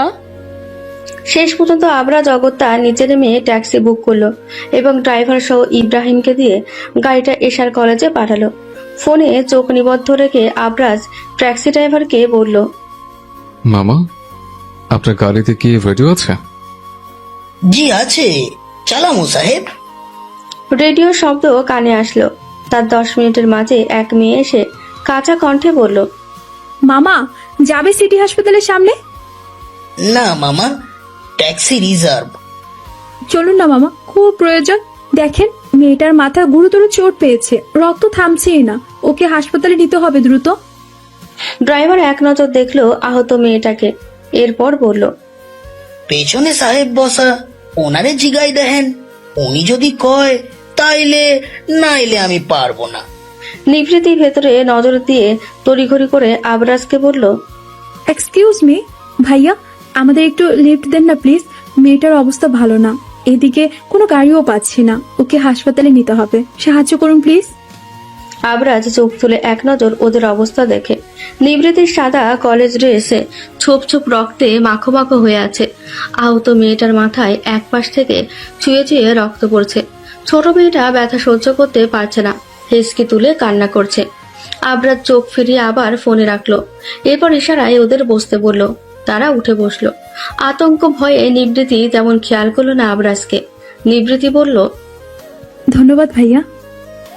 ট্যাক্সি ছেড়ে দিল। জ্যাম পেরিয়ে গাড়ি আগাতে লাগলো। ছোট মেয়েটা কাঁদতে কাঁদতে বলল, আপু আর কত দূর, আমার কষ্ট হচ্ছে। এই তো বাবা, আর কিছু দূর। তোকে আমি কতবার বলেছি জ্যামের ভিতর এভাবে ভিক্ষা করবি না, হুটহাট গাড়ি এসে মেরে দিবে। হলো তো আমার কথা সত্যি? আপার কথা তো শুনবি না, শুনবি ওই ক্যালাসের কথা। কি করব আমি? আমার ক্ষুধা পেয়েছিল। কেউ কি এমনি এমনি খেতে দেয়? টাকা লাগে, আর টাকার জন্য ভিক্ষা করতে বের হয়েছি। নিবৃতি মেয়েটার চুল কানের পাশে আঁচল কেটে আদর করে বলল, শোন, মেয়েদের জীবন এত সহজ না, খুব কঠিন হয়। আমাদের যুদ্ধ করে বাঁচতে হবে। সামান্য ব্যথায় ভেঙে পড়লে চলবে না। তুই আর আমি দুজনই এক। তোর কেউ নেই আর আমার কিছু থেকেও কেউ নেই। আপার মতো শক্ত হবি, কান্না করে নিজেকে দুর্বল করবি না, মনে থাকবে? তুমিও তো কান্না করো। সেদিন যে আমার সামনে কান্না করে বললে তোমার বাবাকে মনে পড়ছে ভীষণ। মাঝে মাঝে একটু একটু কান্না করতে হয়, না হলে চোখ সুন্দর হয় না। দেখ আমার চোখ এখন কত সুন্দর লাগছে। হ্যাঁ তাই তো। কিন্তু তোর এখনো এসবের বয়স হয়নি, তাই তোর কান্না করা নিষিদ্ধ। তুমি এমনিতে সুন্দর, তোর এসব টেকনিকের প্রয়োজন নেই। মেয়েটা মাথা নেড়ে কান্না থামালো। এরপর বলল, মেয়েটা মাথা নাড়িয়ে আবার সায় জানালো। আবরা যতক্ষণ মনোযোগ দিয়ে কথাগুলো শুনছিল, না চাইতেও কথাগুলো কানে আসছিল। এরপর হঠাৎ কৌতূহলবশত চোখ তুলে সামনে গাড়ির আয়নায় চাইলো, যেখানে স্পষ্ট নিবৃতিকে দেখা যাচ্ছে। নিবৃতির বেনি করা চুল এলোমেলো হয়ে মুখের উপর উড়ছে। চোখে কেমন অদেখা আতঙ্ক, যা ওই ছোট্ট মেয়েটা দেখতে পারছে না। হাত জোড়া কাঁপছে। মেয়েটা হয়তো ভয়ে আছে, অথচ নিজেকে কেমন শক্ত রেখে পরিস্থিতি সামলে নিচ্ছে। আবরাজ মনে মনে নিবৃতির বয়স অনুমান করে নিল। এতটুকু বয়সে মেয়েটা খুবই সাহসী। নিবৃতির দু হাতেই আহত মেয়েটিকে আঁকড়ে ধরে রাখা ময়লা জামার ভেতরে কিছুটা কাহিলতা লুকানো। হাসপাতালের সামনে নেমে সে ভাড়া পরিশোধ করে মেয়েটাকে নিয়ে ভেতরে চলে গেল। আবরাজ পেছন থেকে খানিক নিবৃতির যাওয়া দেখলো। ড্রাইভার গাড়ি চালিয়ে যেতে গেলেই আবরাজ তাকে থামিয়ে বলল, একটু দাঁড়ান, আমি আসছি। বলে হাসপাতালের ভেতরে গিয়ে কিছুক্ষণ পর ফিরে এসে গাড়ি নিয়ে চলে গেল নিজ গন্তব্যে। মেয়েটার মাথা ব্যান্ডেজ করা শেষ, দুটো সেলাই লেগেছে। নিবৃতি বিল পরিশোধ করতে গিয়ে দেখলো বিল তুলনামূলক বেশি। সে নিজের মানিব্যাগ চেক করলো। সারা পকেটে মাত্র 500 টাকার নোট পড়ে আছে। এক নার্স এসে কাউন্টারের মেয়েকে বলল, আরে তুমি ওনার টাকা নিচ্ছ কেন? ওনার বিল পরিশোধ। ওহ সরি ম্যাম, আসলে আমি তখন ছিলাম না। হ্যাঁ, আপনার বিল পরিশোধ। মানে কে করলো? তখন আপনি স্যারের কেবিনে যাওয়ার পর এক ভদ্রলোক এসে ইয়র সেলস মেডিসিন সহ যাবতীয় সকল খরচ পরিশোধ করে গেছেন। নিবৃতি চিন্তায় পড়ে গেল। এমন সাহায্য করার মতো তার পরিচিত কেউ নেই। তাহলে সে জিজ্ঞেস করলো, ওনার নাম বা অ্যাড্রেস কিছু আছে আপনাদের কাছে? না। নিবৃতি হতাশ হলো। অ্যাটলিস্ট লোকটাকে একটা ধন্যবাদ তো দিতে হয়। নার্সটা আবার বলল, কিন্তু হ্যাঁ, নাম্বার মেবি থাকতে পারে। প্লিজ দেখুন না, দিলে ভালো হয়। এরপর নিবৃতি নাম্বারটা নিয়ে সাথে সাথে ডায়াল করলো, কিন্তু ফোন অফ বলছে। পরপর সে একটা মেসেজ সেন্ড করলো, এই আশায় যে আজ নয়তো কাল সে তো দেখবে মেসেজ। মেসেজটা ঠিক এমন, ধন্যবাদ স্যার, আপনি অনেক বড় একটা উপকার করলেন। আমি আর আমার বোন আপনার কাছে কৃতজ্ঞ। যারা অন্যের সাহায্য করে, আল্লাহ পাক তাদের বিপদ দূর করেন। এটা আমার নাম্বার, আপনার অ্যাড্রেসটা প্লিজ দিয়ে রাখবেন। আমি একজন স্টুডেন্ট, চাকরির জন্য চেষ্টা করছি। চাকরিটা পেলে এই অ্যাড্রেসে আপনার টাকা শোধ করে দেব। বাসায় এসে গোসল সেরে আবরাজ ভেজা শরীরে চার্জের থেকে ফোন হাতে নিয়ে ব্যালকনিতে এসে বসলো। তখন চার্জ ছিল না বলে হঠাৎই ফোনটা অফ হয়ে গেল। সাথে সাথে টুং করে একটা মেসেজ এলো আননোন নাম্বার থেকে। চেক করার সাথে সাথে ঠোঁটে হালকা মুচকি হাসি চলে এলো। নিজের কাণ্ড বুঝতে পেরে সে নিজেকে নিজেই ধমকে আবার স্বাভাবিক হলো। মনে মনে ভাবলো, এমন অদ্ভুত কেন লাগছে? সে তো এমন ছেলে মানুষ না।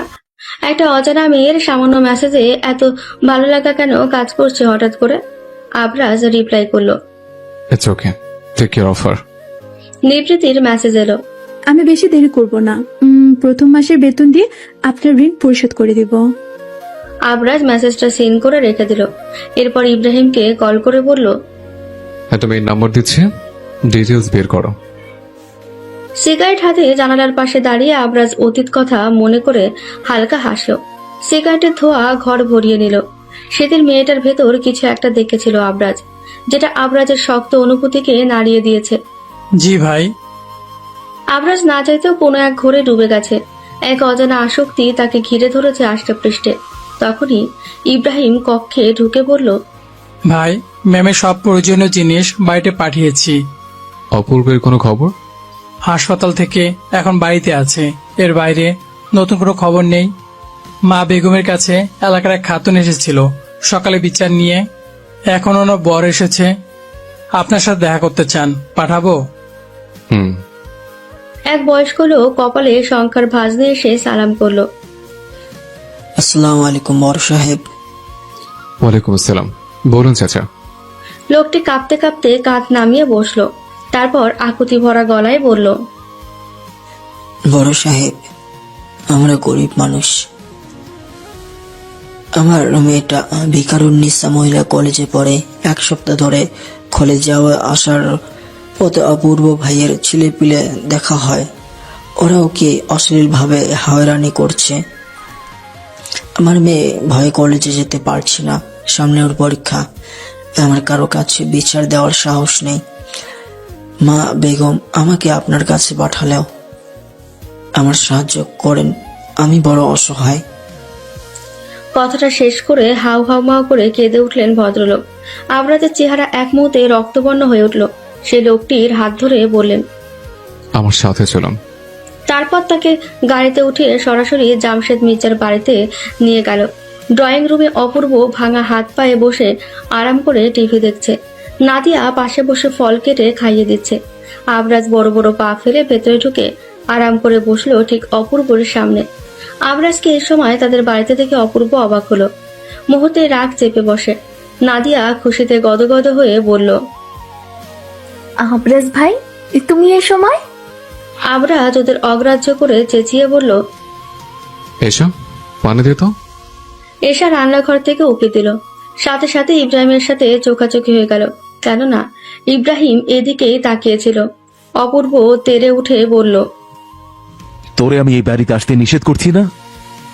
আমি তোর কথা শুনবো, এটা তোকে কে বললো?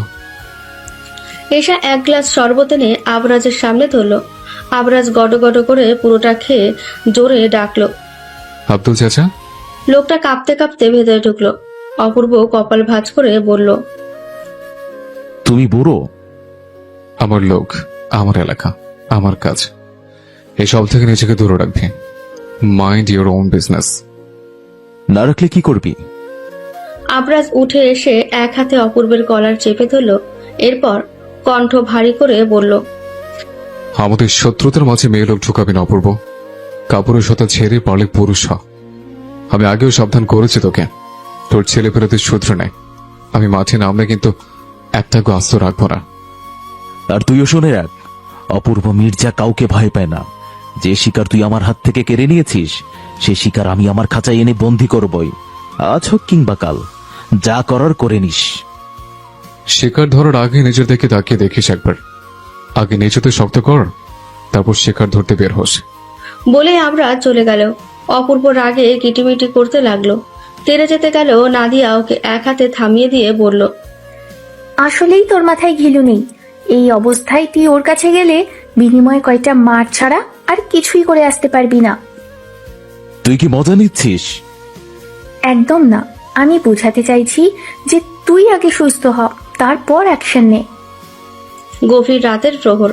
চোরের মতো নিজেকে লুকিয়ে এসা বাড়ির পেছনে এক পাশে এসে থামলো। চোখ জোড়া এদিক ওদিক ঘোরাঘুরি করছে, কেউ দেখা ফেলার ভয়ে। তখন ইব্রাহিম বলল, আমাকে দেখতে ভালো লাগছে না? তুমি এই সময় এখানে কেন? তোমাকে তখন দেখে মন ভয়নি তাই। পাগল নাকি? যদি অপূর্ব দেখে ফেলে তাহলে জবাই দিবে, তোমাকে সহ আমাকেও।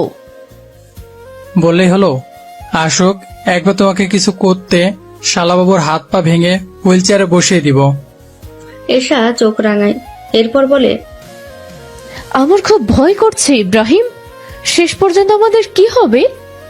তোমাকে ছাড়া যে আমি থাকতে পারবো না। তোমাকে নিয়ে আমি অনেক দূর স্বপ্ন বুনে ফেলছি। ওদের এই দ্বন্দ্বে আমি আমার স্বপ্ন ভাঙতে পারবো না। বলে সে ইব্রাহিমকে জড়িয়ে ধরল। ইব্রাহিম হালকা হেসে এশার পিঠে হাত রাখলো এবং বলল, চিন্তা করো না, সময় সুযোগ হলে আমি সব ঠিক করে নিব, ভরসা রাখো আমার উপর। আবরাজ বাড়ি ফিরেছে, সিঁড়ি বেয়ে ওপরে উঠছে। ঠিক সেই সময় নাদিয়া পানির গ্লাস হাতে সামনে এসে পথ রোধ করলো। আবরাজ কপাল কুঁচকে এক হাতে টাইটা আলগা করে গম্ভীর গলায় বলল, কি সমস্যা? তুমি আমাকে ইগনোর কেন করছো? ন্যাকামি আমার পছন্দ না সাদিয়া। তুই এমন কেউ নয় যে তোকে আমি ইগনোর করব। মেয়েটা কি? তোর জানার প্রয়োজন নেই, আর রাত বেরোতে এমন হুটহাট বাসায় আসবি না। এইটুকু বলে সে উপরে উঠে গেল। সেই সময় শীতল বেগম এসে নাদিয়ার মুখের দিকে তাকিয়ে বললেন, নাদিয়া, কি হয়েছে? কোনো সমস্যা? মামনি, তোমার ছেলে কি এখন ওই মেয়েটার সাথে থাকবে? মানে রাত কাটাবে? কি বলছিস কি এসব? আবরাজ কোথায়? উপরে গেল ওই মেয়েটার কাছে, ওর রুমে ওই মেয়েটা আছে। মামনি, মেয়েটাকে কেন এনেছে আবরাজ? ভাবিস না, তুই যা ঘুমা, রাত হয়েছে, আমি দেখছি। ব্যালকনির গ্রিল ধরে দাঁড়িয়ে আছে নিবৃতি। বাইরে থেকে হু হু করে ঠান্ডা বাতাস ঢুকছে। গায়ে কেবল একটা ঢিলেঢালা পাতলা টি শার্ট আর প্লাজো, ওড়না দুপাশে পড়ে আছে অবহেলায়। এই টি শার্ট কার তা নিবৃতি জানে না। গোসলের পর পরার মতো কিছুই পায়নি তখন। আলমারির কাভার খুলে দেখলো সব ছেলেদের জামা কাপড়। এরপর অনেক খুঁজে এই শার্টটা পেল সাইজে একটু বড়, তবু কিছু করার ছিল না। বিকেলের পর এক লোক এসে কিছু মেয়েলি জামা কাপড় দিয়ে গিয়েছিল, কিন্তু তা পরতে ইচ্ছে করছে না, ভীষণ আলসেমি লাগছে, মনটা ভারী হয়ে আছে। ও বাড়ির কথা মনে পড়ছে বারবার। মনে মনে ভাবলো, আচ্ছা কেউ কি আমাকে খুঁজছে? 2 দিন হলো নিখোঁজ আমি। নানা ভাই কি রেগে আছেন? নানুমণি হয়তো কাঁদছেন, আর জেবা খালামণি নিশ্চয়ই চিন্তায় পাগল হয়ে গেছেন। সত্যি কি চিন্তা করছে সে? এইসব ভাবনায় নিবৃতি ডুবে আছে। ঠিক তখনই দরজা খোলার শব্দ পেল সে। পেছনে ফিরে তাকাতে দেখলো ওই লোকটা। মুহূর্তে তার বুক ধরফর শুরু হলো। মনে মনে ভাবলো, উনি কি আবারও দরজা লক করবে সে রাতের মতন? ওনাকে দেখতে তার বুক ধরপর করে অস্বাভাবিক ভাবে। এটা কি হৃদরোগের লক্ষণ? বুঝতে পারছে না। নিবৃতি কাঁপা গলায় বলল, আপনি আবারও? হ্যাঁ আমি। তুমি ভয় পাচ্ছ কেন? আমি কি তোমাকে খেয়ে ফেলবো? নিবৃতি ভয়ে 2 পা পিছিয়ে গেল। এখানে কেন এসেছেন? আসবো না? এটা তো আমার রুম, নিজের রুমে আসবো না? স্ট্রেঞ্জ। তো ভুলে গেলেন আপনার রুমে একজন পর নারীকে রেখেছেন, তাকে সম্মান করা উচিত। অনুমতি ছাড়া এভাবে হুটহাট আসা ঠিক না। আপনার ব্যক্তিত্বের সঙ্গে এমন অভদ্রতা মানায় না। তুমি দেখছি বেশ জেনে গেছো আমাকে। তোমার ব্যক্তিত্বের সাথে কেমন ভদ্রতা যায় বলো তো? নিবৃতি ওনার এমন হিয়ালি কথা অগ্রাহ্য করে কঠিন গলায় বলল, আমাকে কেন এনেছেন? প্রয়োজনে। কিসের প্রয়োজন? আমি একটা এতিম মেয়ে, পরিবারহীন, যাদের কাছে আশ্রিত। তাদের কাছে আপনাকে দেবার মতো কিচ্ছু নেই। নিজের জন্য আমাকে কিডন্যাপ করলেন কোন লোভে? ওনার দৃষ্টি অদ্ভুতভাবে নিবৃতির মুখে আটকে রইল। এরপর মাথা থেকে পা পর্যন্ত খুঁটিয়ে খুঁটিয়ে দেখল। উনি সবসময় এমন বেহায়ার মতন তাকিয়ে থাকে। কেন এমন নির্লজ্জে তা করে তা নিবৃতি জানে না। হয়তো তাকে অস্বস্তিতে ফেলতে ওনার ভালো লাগে।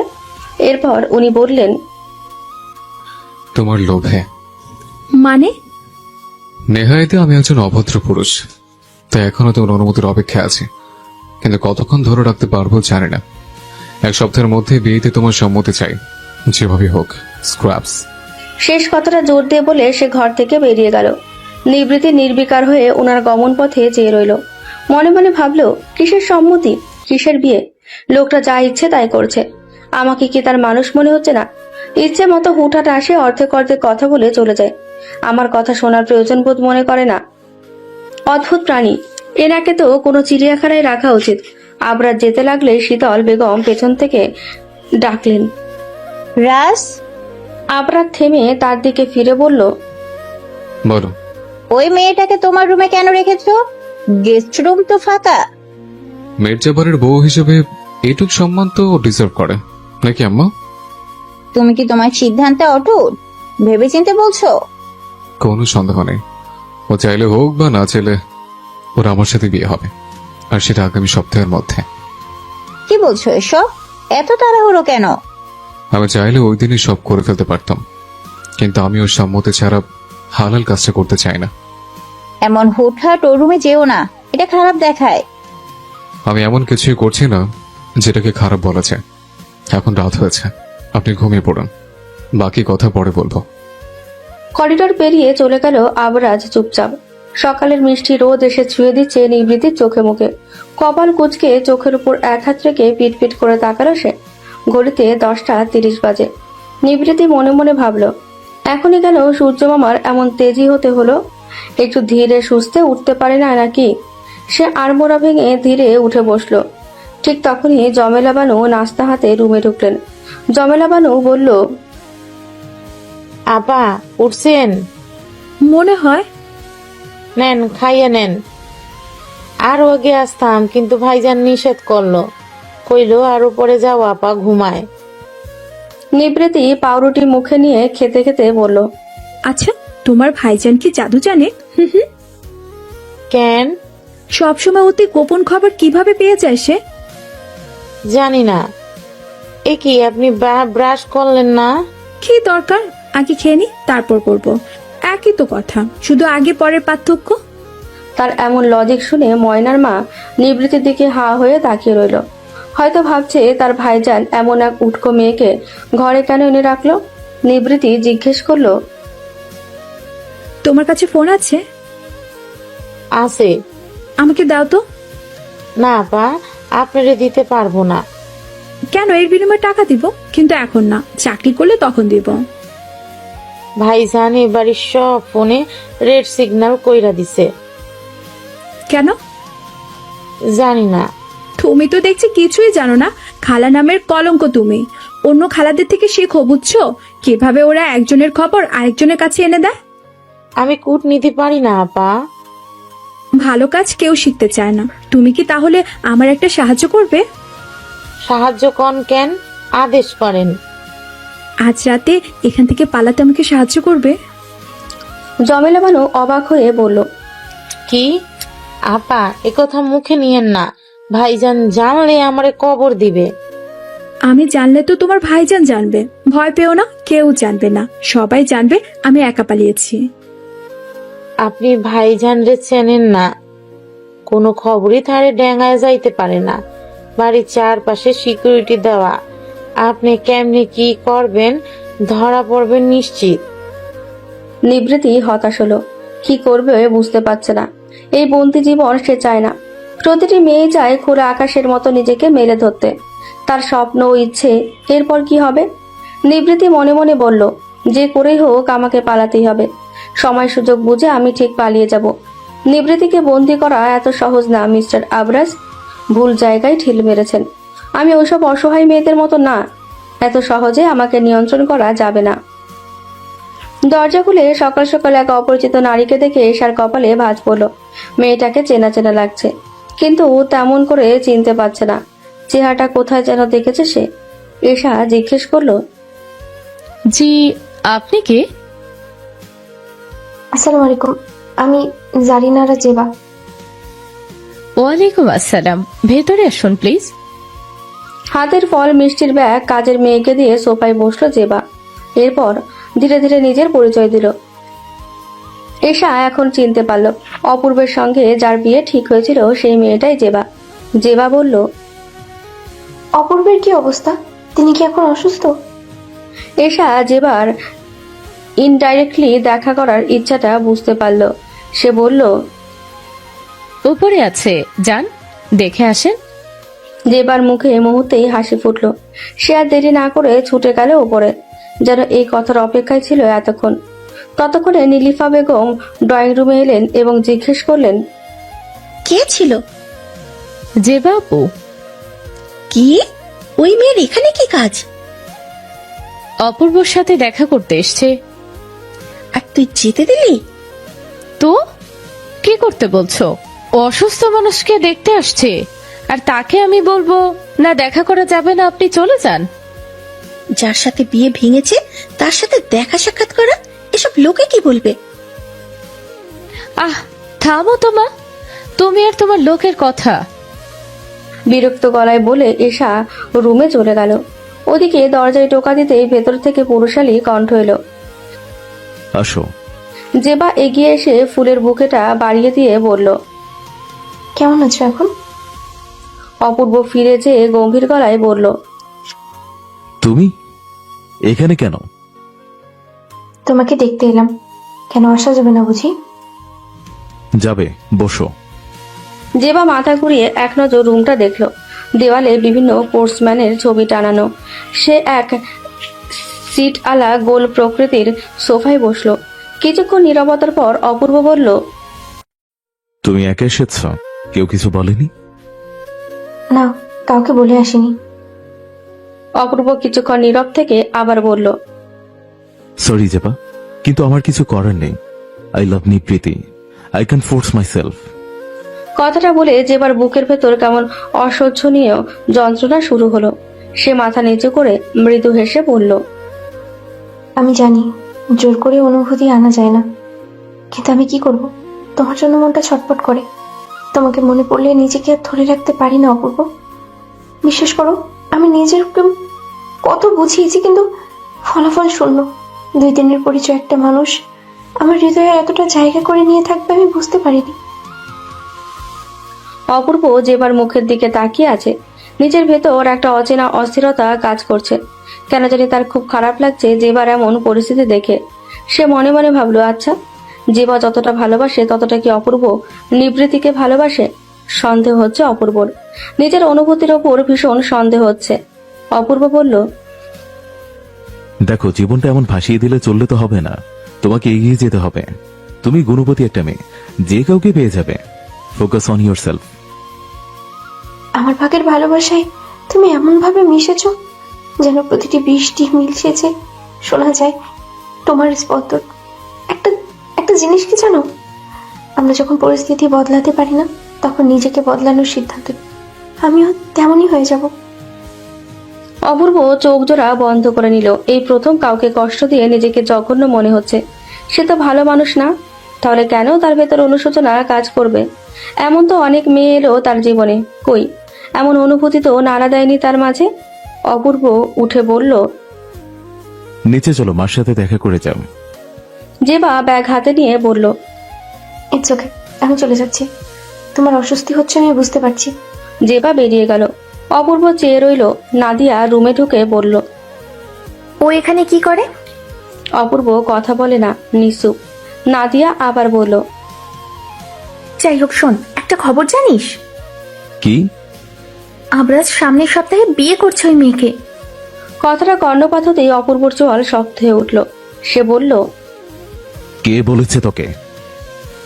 মামুনি। বিয়ে আমি ওকে করাবো, এমন শখের বিয়ে করাবো যে ও আর বিয়ের কথা জীবনেও মুখে আনবে না।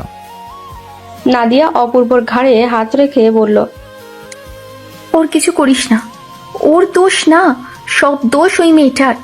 ওই কোনো কালো জাদু করেছে আমার জানের উপর, না হলে আবরাজের মতো ছেলে এমন করে মেয়ে কিডন্যাপ করে ঘরে আনে? অপূর্ব বিরক্তি মাখা নজর দিয়ে বলল, আমি কিছু বলছি না বলে ভাবিস না যে আমি তোকে ছেড়ে দেব। ওর থেকে দূরে থাকতে বলেছি তোকে। আরে রেগে যাচ্ছিস কেন?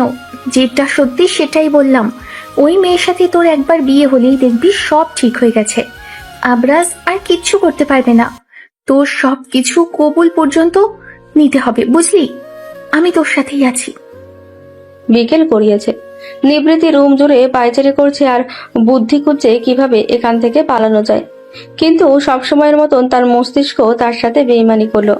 কোনো বুদ্ধি খুঁজে পাচ্ছে না। কানিজ আর ফারদিনকে একটা কল করতে পারলে ভালো হতো, কিন্তু সম্ভব না। এর মাঝে দরজা খোলার আওয়াজ পেল সে। নাদিয়া বলল, কি ব্যাপার মহারানী, এভাবে পাইচারি করে আবার কি ফোন দিয়ে আটছ? কেমন ফোন দিয়ে আটলে আপনি খুশি হবেন বলেন? কথার তো ভালোই তেজ আছে। বলতে বলতে মেয়েটা নিবৃত্তির কাছে এসে তার চারপাশে ঘুরে তাকে পর্যবেক্ষণ করতে লাগলো। নিবৃত্তি কপাল কুঁচকে ওর দিকে তাকিয়ে রইল এবং মনে মনে ভাবলো, জানা নেই শোনা নেই কোথাকার কোন মেয়ে এসে আমাকে লুচ্চার মতন দেখছে। এখন কি মেয়েরাও লুচ্চামি শুরু করলো? কি আশ্চর্য। নাদিয়া বলল, এই রূপ নিয়ে আবরাজকে কিভাবে বশ করলে? হাও? সেটা আপনার আবরাজকে গিয়ে জিজ্ঞেস করুন, আমার থেকে উনি ভালো বলতে পারবেন। নাদিয়া রাগে তেরে উঠে বলল, এই মেয়ে, এই আমার সাথে একদম এভাবে কথা বলবে না। জানো আমি কে? জানার ইচ্ছে নেই। আমি কার সাথে কেমন করে কথা বলবো সেটা আমার ব্যক্তিগত বিষয়। আমি তো আর আপনার কাছে যেচে পড়ে যেয়ে কথা বলছি না। আপনি সেধে এসেছেন আমার কাছে। শোনো, আবরাজ শুধু আমার। 8 বছর ধরে আমি ওকে পুরো বিশ্বস্ততার সাথে ভালোবেসে এসেছি। তুমি 2 দিনের মেয়ে এসে আবরাজকে আমার থেকে নিয়ে নিবে, এটা আমি হতে দেব না। আমি চাইও না। আপনার আবরাজকে আপনার কাছে রেখে দিন দয়া করে। এমন গুন্ডা তেরা প্যাদা ছেলে আমার একদমই পছন্দ না। তোমাকেও ছুঁয়েছে? সত্যি করে বলো। নিবৃত্তির মতের বিরুদ্ধে তাকে স্পর্শ করা এত সহজ না। আমি আমার মর্জির মালিক, কারো কথা চলি না। নাদিয়া চেয়ে আছে নিবৃত্তির দিকে, হয়তো কিছু একটা ভাবছে। তাতে নিবৃত্তির কি? এরপর নিবৃত্তি দেখলো দুরুম দারাম পায়ে দরজাটা শক্ত করে আটকে দিয়ে চলে গেল নাদিয়া। শব্দে সে মৃদু কেঁপে উঠল। এসব কিছু অগ্রাহ্য করে নিবৃত্তি আবারও ভাবতে বসলো, যে করে হোক আজ সে পালাবে। ময়নার মা বলেছে আজ ওই হতচ্ছাড়া দেরিতে আসবে। বাড়িতে নাকি কেবল শীতল বেগম আর ময়নার মা থাকে। 12টার পর তো এমনি সবাই গভীর ঘুমে থাকে, তখন পালানোর মোক্ষম সুযোগ হবে।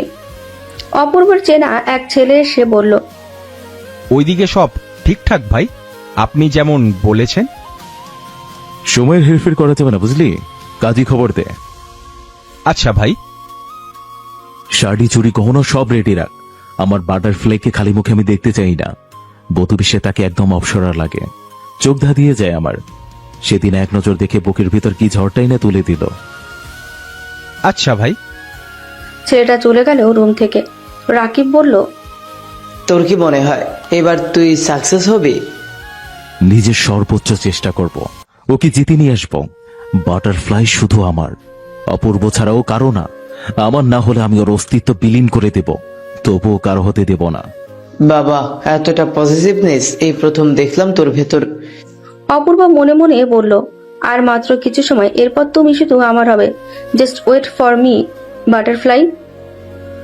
শীতল বেগম জিজ্ঞেস করলেন, খেতে দিয়েছিস ওকে? হ। খেয়াল রাখিস রুম থেকে যেন কোথাও না বের হয়, নট ইভেন ড্রয়িং রুম। একটা কথা জিগামু মা বেগম? বল। হাতের কিল্লাই আনছে ভাইজান, কোথাও পাচার করব? কি বলিস? আজে বাজে কথা। আবরাজ এমন ছেলে না। মানে চুপচাপ যা বলছি তাই কর। আমি গেলাম রুমে, ওষুধ খেয়েছি আরো আধা ঘন্টা আগে, এখন ঘুম পাচ্ছে ভীষণ। আইসা। রাতের 1:10। আবরাজের গাড়ির শব্দ এলো। গাড়ি থেকে বের হতেই অনাকাঙ্ক্ষিত দৃশ্য দেখে তার পা থেমে গেল। সাথে সাথে চোয়াল শক্ত হয়ে এলো। বাইরের পাহারাদার সব ঘুমিয়ে পড়ে আছে মেঝেতে। এই ঘুম কোনো স্বাভাবিক ঘুম না, নিশ্চিত কোনো ওষুধ খাওয়ানো হয়েছে। বড় বড় পা ফেলে সোজা রুমে গিয়ে দেখলো নিবৃত্তি নেই। গলারটাই এক হাতে আলগা করে টেবিলের ওপর থেকে ছোট চিরকুট হাতে নিল। চিরকুটে লেখা, আমি আপনাকে বিয়ে করব না। শুনেছেন আপনি? এই জীবনও তো না। নিবৃত্তির উপর জোর খাটানো এত সহজ না মিস্টার ইয়মরাজ। আমি যাচ্ছি। আপনার মতো কুৎসিত মনের অধিকারী যে আছে তাকে ধরে কবুল বলে ফেলুন। বিকেলে এক মেয়ে এসেছিল, কি যেন নাম মনে নেই। ও আপনাকে বোধহয় ভালো টলোবাসে। এত সুন্দরী মেয়ে রেখে আমার জীবন জাহান্নাম করায় উঠে পড়ে লেগেছেন কেন? আমার জীবন ছোট, এই ছোট জীবনে আমি সুখে আছি। আমাকে এভাবে ছেড়ে দিন প্লিজ। আল্লাহর রস্তে আমার পিছু আসবেন না। নিবৃত্তি মেহনাজ। আবরাজ চোখ বন্ধ করে এক হাতে কপাল ঘষল, কিন্তু নিজের রাগ আর সংবরণ হলো না।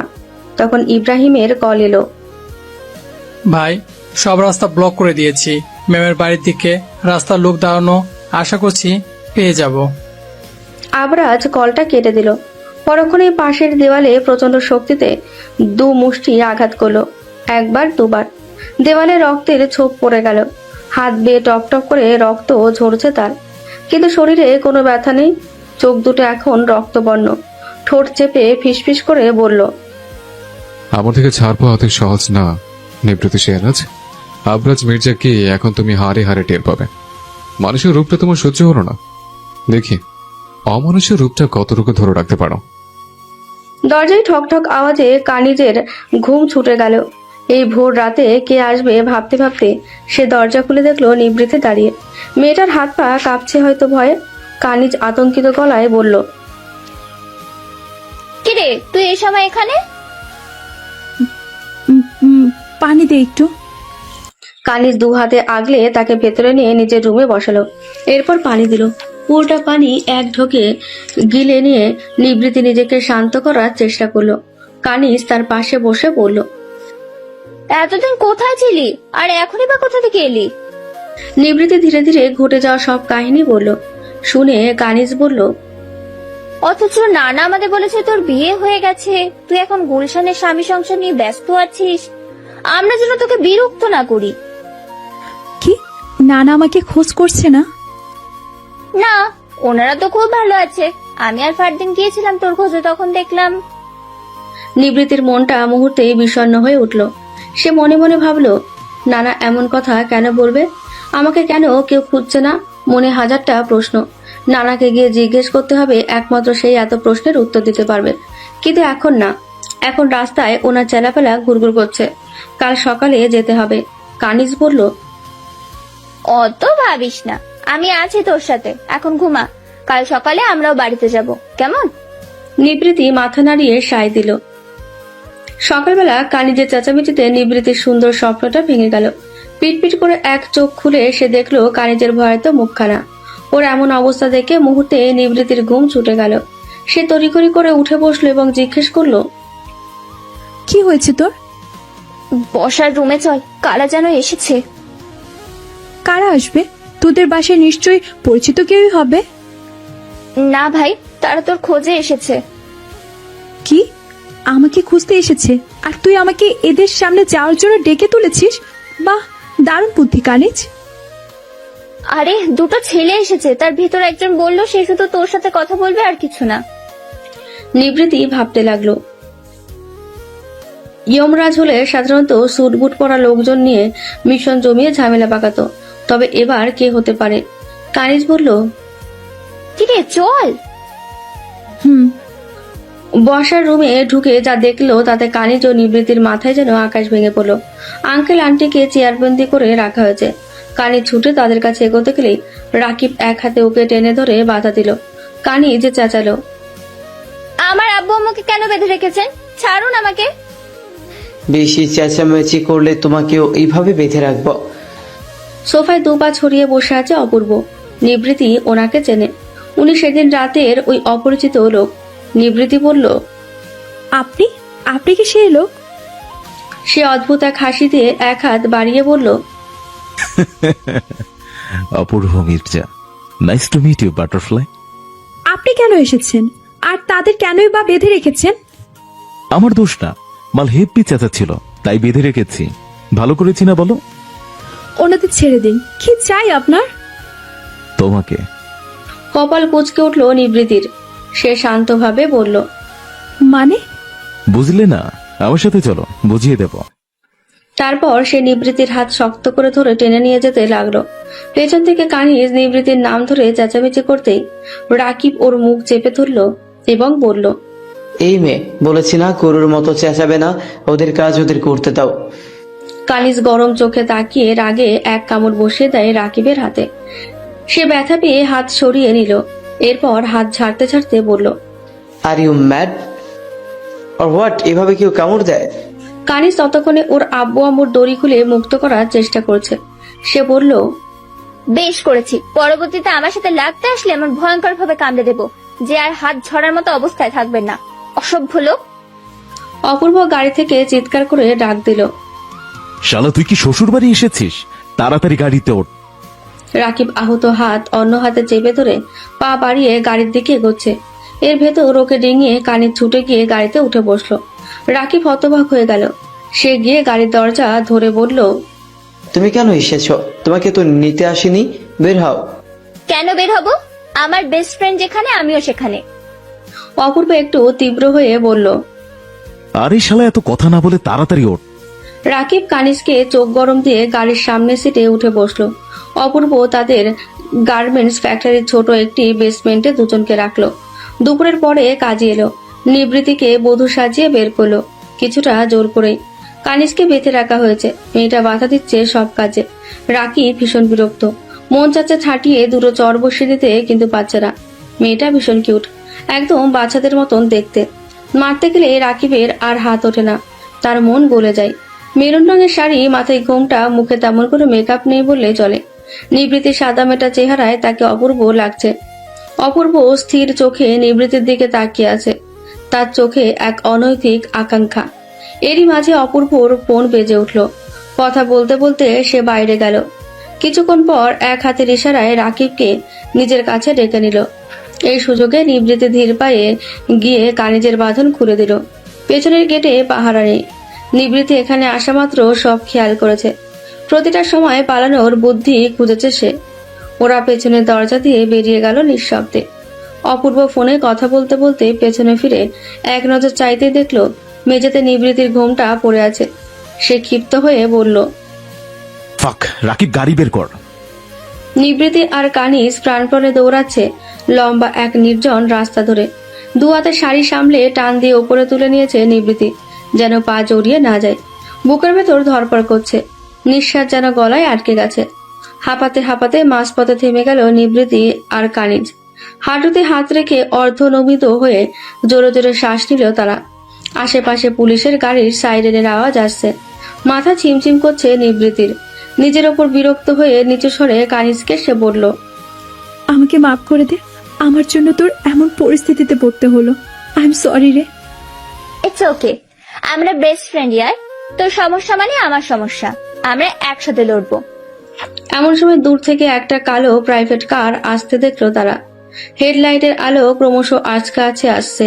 ভয়ে নিবৃত্তির বুক কেঁপে উঠছে। সে কি লিফট চাইবে নাকি লুকাবে বুঝে উঠতে পারছে না। যদি ওই ইমরাজের গাড়ি হয় তো এক মুহূর্তের সিদ্ধান্তে সে কানিজকে নিয়ে রাস্তার পাশের ঘন ঝোপের দিকে ছুটে গিয়ে অন্ধকার জঙ্গলের ভেতর ঢুকে পড়ল। মাটি তোদের পা পড়তে শুকনো পাতায় মচমচে শব্দ হলো। তারা নিঃশব্দে নিচু হয়ে বড় এক গাছের ছায়ায় বসলো। অন্ধকারে গাছের ডাল টান লেগে নিবৃত্তির ব্লাউজের হাতা এক পাশ থেকে ছিঁড়ে ইনার গার্মেন্টস দেখা গেল। চামড়া ছিঁড়ে গেছে। আতঙ্কে তা সে খেয়াল করল না। শ্বাস নিতে কষ্ট হচ্ছে তার, ভীষণ কষ্ট হচ্ছে। মনে হচ্ছে সব নিঃশ্বাসগুলো সে বুকে বেঁধে আছে। ওদিকে অপূর্ব বলল, গাড়ি থামা। রাকিব গাড়ি না থামিয়ে উল্টো প্রশ্ন ছুড়ে গেল, কেন? তোরে থামতে বলেছি শালা। অপূর্বের এক ঝাড়িতে রাকিব গাড়ি থামালো এবং বলল, কি হলো? কি বলবি তো কিছু? অপূর্ব গাড়ি থেকে নেমে আশেপাশে চোখ বুলালো এবং বলল, নিবৃত্তিকে দেখলাম মনে হয়। এক মুহূর্তে কোথায় হারিয়ে গেল মেয়েটা? কি বলিস? এই অন্ধকার জঙ্গলে নিভৃতি আসবে কিভাবে? অপূর্ব পাশে ফিরে দেখে বলল, রাইট জঙ্গল, সাবাস বেটা। বলে রাকিবের মাথায় একটা চুমু খেয়ে জঙ্গলের ভেতরে ঢুকলো অপূর্ব। হাবার মতো কিছুক্ষণ তাকিয়ে পেছন পেছন রাকিবও ঢুকলো। নিঃশব্দ জঙ্গল জুড়ে শুধু কতগুলো পায়ের শব্দ শোনা যাচ্ছে। নিবৃত্তি মনে মনে বলতে লাগলো, এখন না প্লিজ, এখন আসিস না। নিবৃত্তির হাত পা কাঁপছে। অন্ধকার জঙ্গলে তার শ্বাস নেওয়ার শব্দ শোনা যাচ্ছে। কানিজ বলল, তোর কি শ্বাসকষ্ট হচ্ছে নিবু? নিবৃত্তি মাথা নাড়ালো। অন্ধকারে যে তার বড্ড ভয়। জামা দুহাতে শক্ত করে মুষ্টিবদ্ধ করে নিল সে।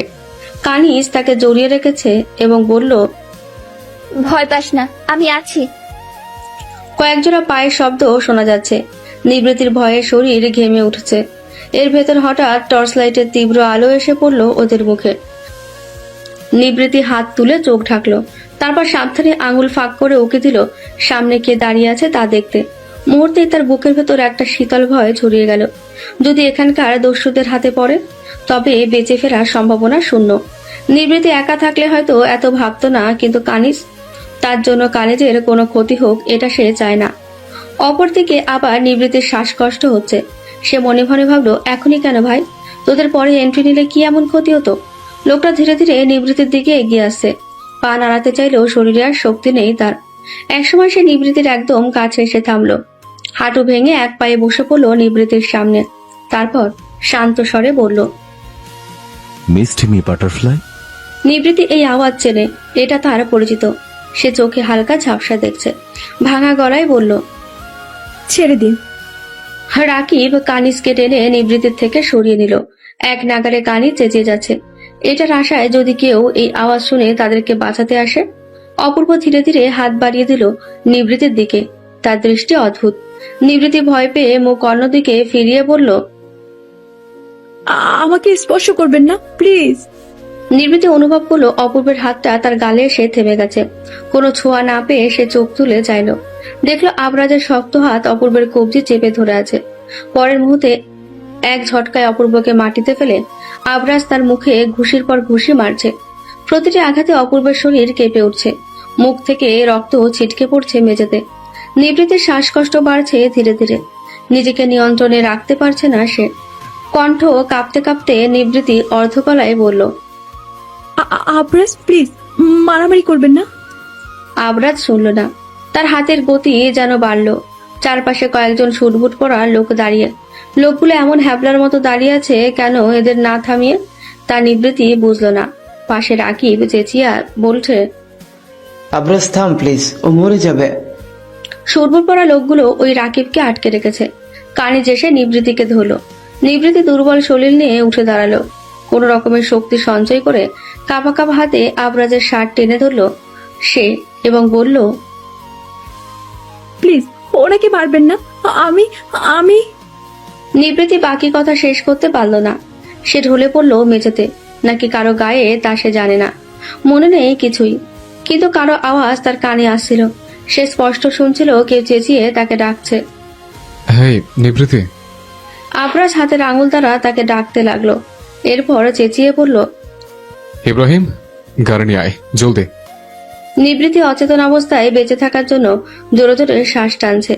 তার এমন অস্বাভাবিক শ্বাস টানা দেখে আবরাজ বলল, দেখো আমি আছি, ভয় নেই, ও তোমার কিচ্ছু করবে না। তোমার কি শ্বাসকষ্ট হচ্ছে মাই লাভ? প্লিজ কথা বলো, আমি কিচ্ছু করবো না, প্রমিস। নিবৃত্তি চোখ বন্ধ রেখে কোনো মতে বলল, আমি বাঁচতে চাই, আমাকে বাঁচান প্লিজ। এখনো জীবন দেখা বাকি, কত স্বপ্ন অপূর্ণ আমার। আবরাজ কোনো কিছু না ভেবে বুক ভরে শ্বাস টেনে নিবৃত্তির ঠোঁটে ঠোঁট ডুবিয়ে দিল। কানি যেটা দেখে হা হয়ে গেল মুহূর্তেই। আবরাজ নিজের সবটুকু শ্বাস নিবৃত্তির ভেতর দিয়ে ওকে স্বাভাবিক করার চেষ্টা করলো। কিছুক্ষণের ভেতর গাড়ি এলো, ওকে উঠিয়ে আবরাজ হাসপাতালে নিল। এদিকে অপূর্বের অবস্থা খারাপ। রাকিব তাকে নিয়ে হাসপাতালে ছুটল। হাসপাতালের করিডোরে বসে আছে আবরাজ, পাশে দাঁড়ানো ইব্রাহিম, মেঝেতে পা ছড়িয়ে বসা কানিজ। আবরাজের এলোমেলো চুল, ইন করা শার্ট এক পাশে ঝুলে আছে, মাথা ঠেকিয়ে চোখ বন্ধ করে রেখেছে সে। এই প্রথম ইব্রাহিম আবরাজকে এমন বিধ্বস্ত অবস্থায় দেখছে। এসা এসে পাশে বসলো, কাঁধে হাত রেখে বলল, চিন্তা করিস না ভাইয়া, ও ঠিক হয়ে যাবে। আমি এসেছে? আসতে চেয়েছিল, আমি বারণ করেছি মামনিকে। আপনারা এখন দেখা করতে পারেন। She is out of danger.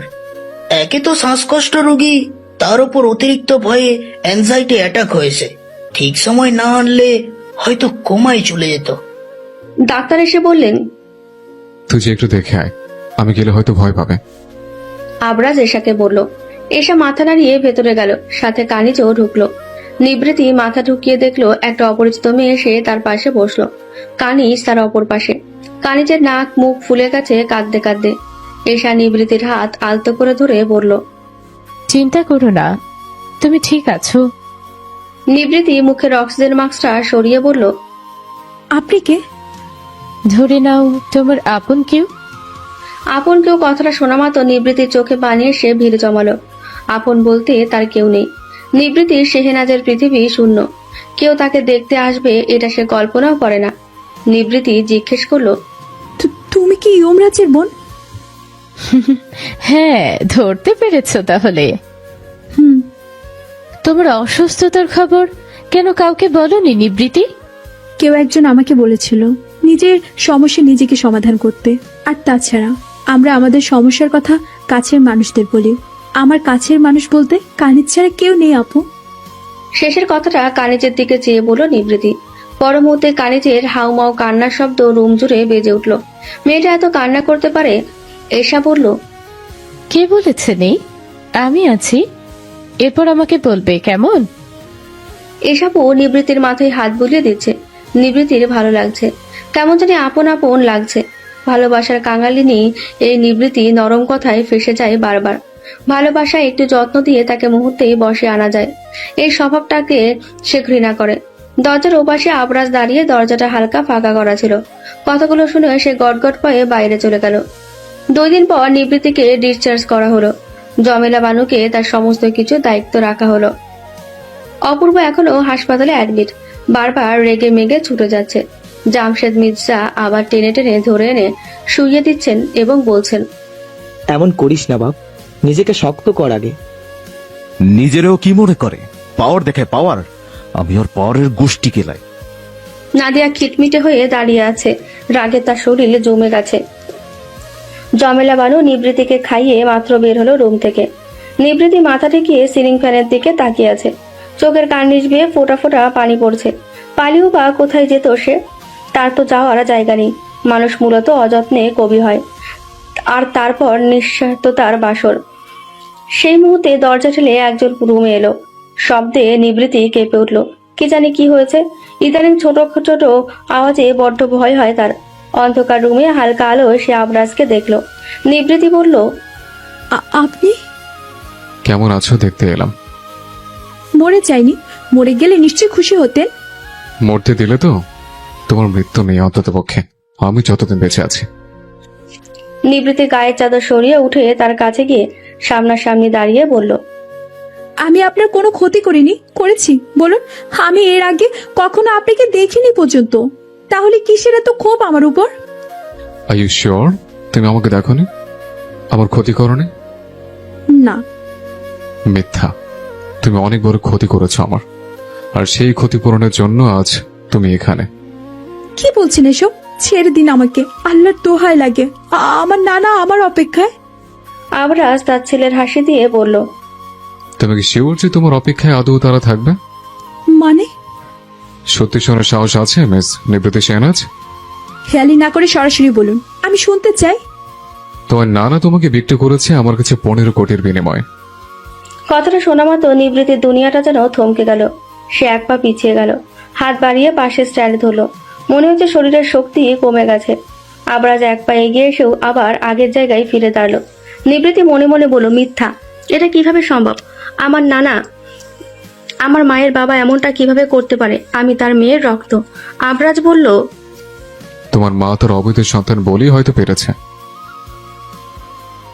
বলুন না, এসব মিথ্যা। আপনি যা বলেছেন আমাকে ভয় দেখানোর জন্য বলেছেন।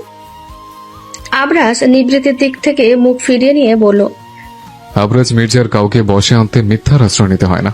নিবৃত্তির চোখের পানি থামছে না। সে বিছানায় বসে পড়ল, এক চিত্তে মেঝের দিকে তাকিয়ে আছে। সত্যটা হজম করার চেষ্টা করছে। সে মনে মনে একা একা বিড়বিড় করে বলল, তাহলে আমার আর পালানোর জায়গা নেই বলুন? আপনি নিশ্চিন্ত থাকেন, নিবৃত্তি আর পালাবে না। কোথায় যাব পালিয়ে? আবরাজ এখনো পকেটে হাত গুজে দাঁড়িয়ে আছে। কিছুক্ষণ পর হঠাৎ নিবৃত্তির মাথায় এলো ওই অপরিচিত লোকটার কথা। সে জিজ্ঞেস করলো, আপনি ওনাকে মেরে ফেলেছেন? এখনো না, তবে এরপর আবার এমন করলে হয়তোবা। আপনি যতই না করেন আমাকে দমিয়ে রাখতে পারবেন না। আমি অবলা নারী নই, আমি আপনাকে ভয় পাই না, শুনেছেন আপনি? আবরাজ এক হাতে নিবৃত্তির ঘাড় টেনে নিজের কাছে নিয়ে নিল। নিবৃত্তির রক্তবর্ণ চোখে তাকিয়ে আছে তার দিকে। সে বলল, তোমার মুক্তি নেই, বুঝছো না? এই জন্মে আবরাজের হাত থেকে মুক্তি নেই তোমার। আপনাকে কবুল বলার আগে আমি বিষ খেয়ে মরবো। নলি টেনে ছিঁড়ে ফেলবো। হয় বিয়েতে রাজি হবি, নয় আমার রক্ষিত হয়ে সারা জীবন এখানে বন্দী থাকবে। Choice is years. ঠাস চরের আওয়াজ রুম জুড়ে বেজে উঠল। আবরাজ গালে এক হাত রেখে মাথা নিচু করে রইল, রাগ নিয়ন্ত্রণ করছে। চরটা হয়তো তার গালে না পুরুষত্বে লেগেছে। নিবৃত্তি রেগে কিটমিট করে বলল, কাপুরুষ, এইটাই তোর আসল রূপ? মেয়েদের সম্মান করতে শিখায়নি তোর মা? জন্মা। এতক্ষণ নিজেকে নিয়ন্ত্রণ করলেও এখন হয়তো বা তার নিয়ন্ত্রণের বাইরে চলে গেছে আবরাজের। মায়ের কথা কর্ণপাত হওয়া মাত্র আবরাজ নিবৃত্তির গলা চেপে ধরল এক হাতে, এরপর চিবিয়ে চিবিয়ে বলল, তোর জায়গা অন্য কি হলে এতক্ষণে কবরে দাফন দিতাম। আমার আসল রূপ তুই কি দেখছিস? নিজের কথায় নিয়ন্ত্রণ না রাখলে এর চেয়ে খারাপ রূপ দেখবি। শরীরের চাহনা দেখিয়ে আনবো। নিবৃত্তির চোখের জল গাল বেয়ে পড়ছে। এই অপমান সহ্য হচ্ছে না, ভীষণ আত্মসম্মানে লাগছে তার। সে বলল, ভালোবাসলে হয়তো রানীর মতো রাখতেন, মুক্ত আকাশে ডানা মেলে উঠতে দিতেন। আমাকে আপনি রক্ষিতা হিসেবে গ্রহণ করলেন কেন? আমার কেউ নেই বলে? আপনার মতো নরপশুকে আমি কেন বিয়ে করব? আপনি একটা জানোয়ার। ঠিক ধরেছ, আর জানোয়ারেরা কখনো ভালোবাসে না। কিন্তু আমি শুনেছি আপনি আমাকে মাই লাভ বলে ডেকেছেন সে রাতে। মিথ্যে বলে সত্য ঢাকতে আপনি বেশ পটু। ভুল শুনেছ। I don't love anyone. আমি ভালোবাসতে জানি না। আবরাজ মির্জার জীবনে ভালোবাসা নামে কোনো শব্দ নেই। You are my fucking obsession, nothing else. তাহলে কেন এসব করছেন? থামান এসব। Marry me and I will stop the war, sweetie. এই বিয়েতে ভালোবাসার নামে কোনো শব্দ থাকবে না। ভালোবাসা ছাড়া কোনো সম্পর্ক টেকে না। আপনি বিয়ে নামক বন্ধনটাকে নিয়ে খেলছেন। তোমার দাম যেদিন তুমি চৌকি উঠতে পারবে সেদিন তুমি মুক্ত। আবরাজ মির্জা এমনি এমনি কাউকে কিছু দেয় না। মনে রেখো, তুমি আমার কাছে বাধা। 15 কোটি, রিমেম্বার? কথাটা শেষ করে নিবৃত্তিকে ছুঁড়ে ফেলে আবরাজ বেরিয়ে গেল রুম থেকে। নিবৃত্তি বিছানায় মুখ থুবড়ে পড়ল। 15 মিনিট পর নাদিয়া রুমে এলো হন্তদন্ত হয়ে। নিবৃত্তি চোখ মুখ মুছে নিজেকে শক্ত এবং স্বাভাবিক করলো, যেন একটু আগে কিছুই হয়নি। নাদিয়া এসে নিবৃত্তির ডান হাতের বাহু চেপে ধরে বলল, কি করেছো আবার? কি করব? এই রুম থেকে বের হলেই আবরাজ রেগে থাকে, আমার সাথে খারাপ ব্যবহার করে। কেন? তুমি নিশ্চয়ই ওকে রাগিয়ে দাও। তো তুমি নিজেকে তার কাছে সহজলভ্য কেন করো? আমি তোমার মতো না, আমি এমনই। তাহলে কান্না করো। বলে নিবৃত্তি ওয়াশরুমে চলে গেল। নাদিয়া মনে মনে বলল, এই বিয়াদবের জন্য আবরাজ এত সাইকো কিভাবে? পরের দিন ফজরের নামাজ পড়ে নিবৃত্তি ব্যালকনিতে এসে দাঁড়ালো। আজ আরো বাড়ির কারোর কথা মনে পড়ছে না তার। শুধু বাবা ছাড়া কারো মুখ তার চোখের সামনে ভাসছে না। ভালোবাসা মায়া সব কি তাহলে মরে গেল? মাকে কখনো দেখেনি, তার ভালোবাসা কি সেটাও সে জানে না। ভালোবাসা নামের শব্দ নিবৃত্তির জীবনে নেই। প্রতিটা মানুষের জীবনে সে একটা অপশন হয়ে থেকে গেল। বাবা ছাড়া আর কেউ তাকে মানুষ বলে মূল্যায়ন করলো না। সে মনে মনে ভাবলো, আমি কি এতটাই খারাপ? আকাশের দিকে চেয়ে বুক ভরে শ্বাস নিয়ে চোখ জোড়া বন্ধ করলো নিবৃত্তি। সবটুকু দুঃখ নিজের ভেতরে কবর দিল আজ। সে পরগাছা হয়ে কারো জীবনে থাকতে রাজি নয়।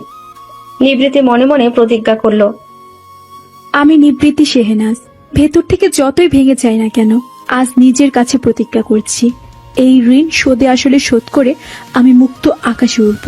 আমার একা বেঁচে থাকার জন্য আমার আল্লাহ যথেষ্ট।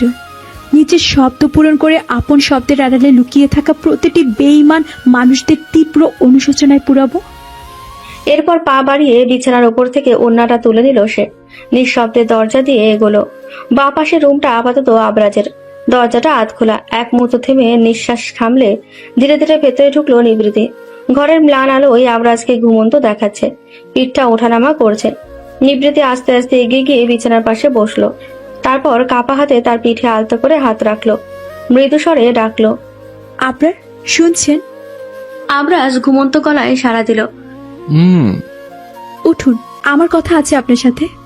আবরাজ চোখ মেলে নিবৃত্তিকে দেখলো অবাক হয়ে। হয়তো তাকে এই সময় এখানে আশা করেনি। এরপর উঠে বসে বলল, কি চাই? ফ্রেশ হয়ে আসুন, আমার কথা আছে আপনার সাথে। ওনার ঘুমের রেশ এখনো কাটেনি, সেভাবেই আবরাজ বলল, বলো, শুনছি। নিবৃত্তি কিছুটা দূরত্ব রেখে দাঁড়িয়ে বুকে হাত বেঁধে বলতে শুরু করলো, আমি আপনাকে বিয়ে করতে রাজি। আবরাজ নিশ্চুপ হয়ে তাকিয়ে আছে নিবৃত্তির মুখের দিকে। হয়তো সম্পূর্ণ কথা শোনার অপেক্ষায় আছে। নিবৃত্তি ওনার তাকানোকে অগ্রাহ্য করে আবার বলতে শুরু করলো,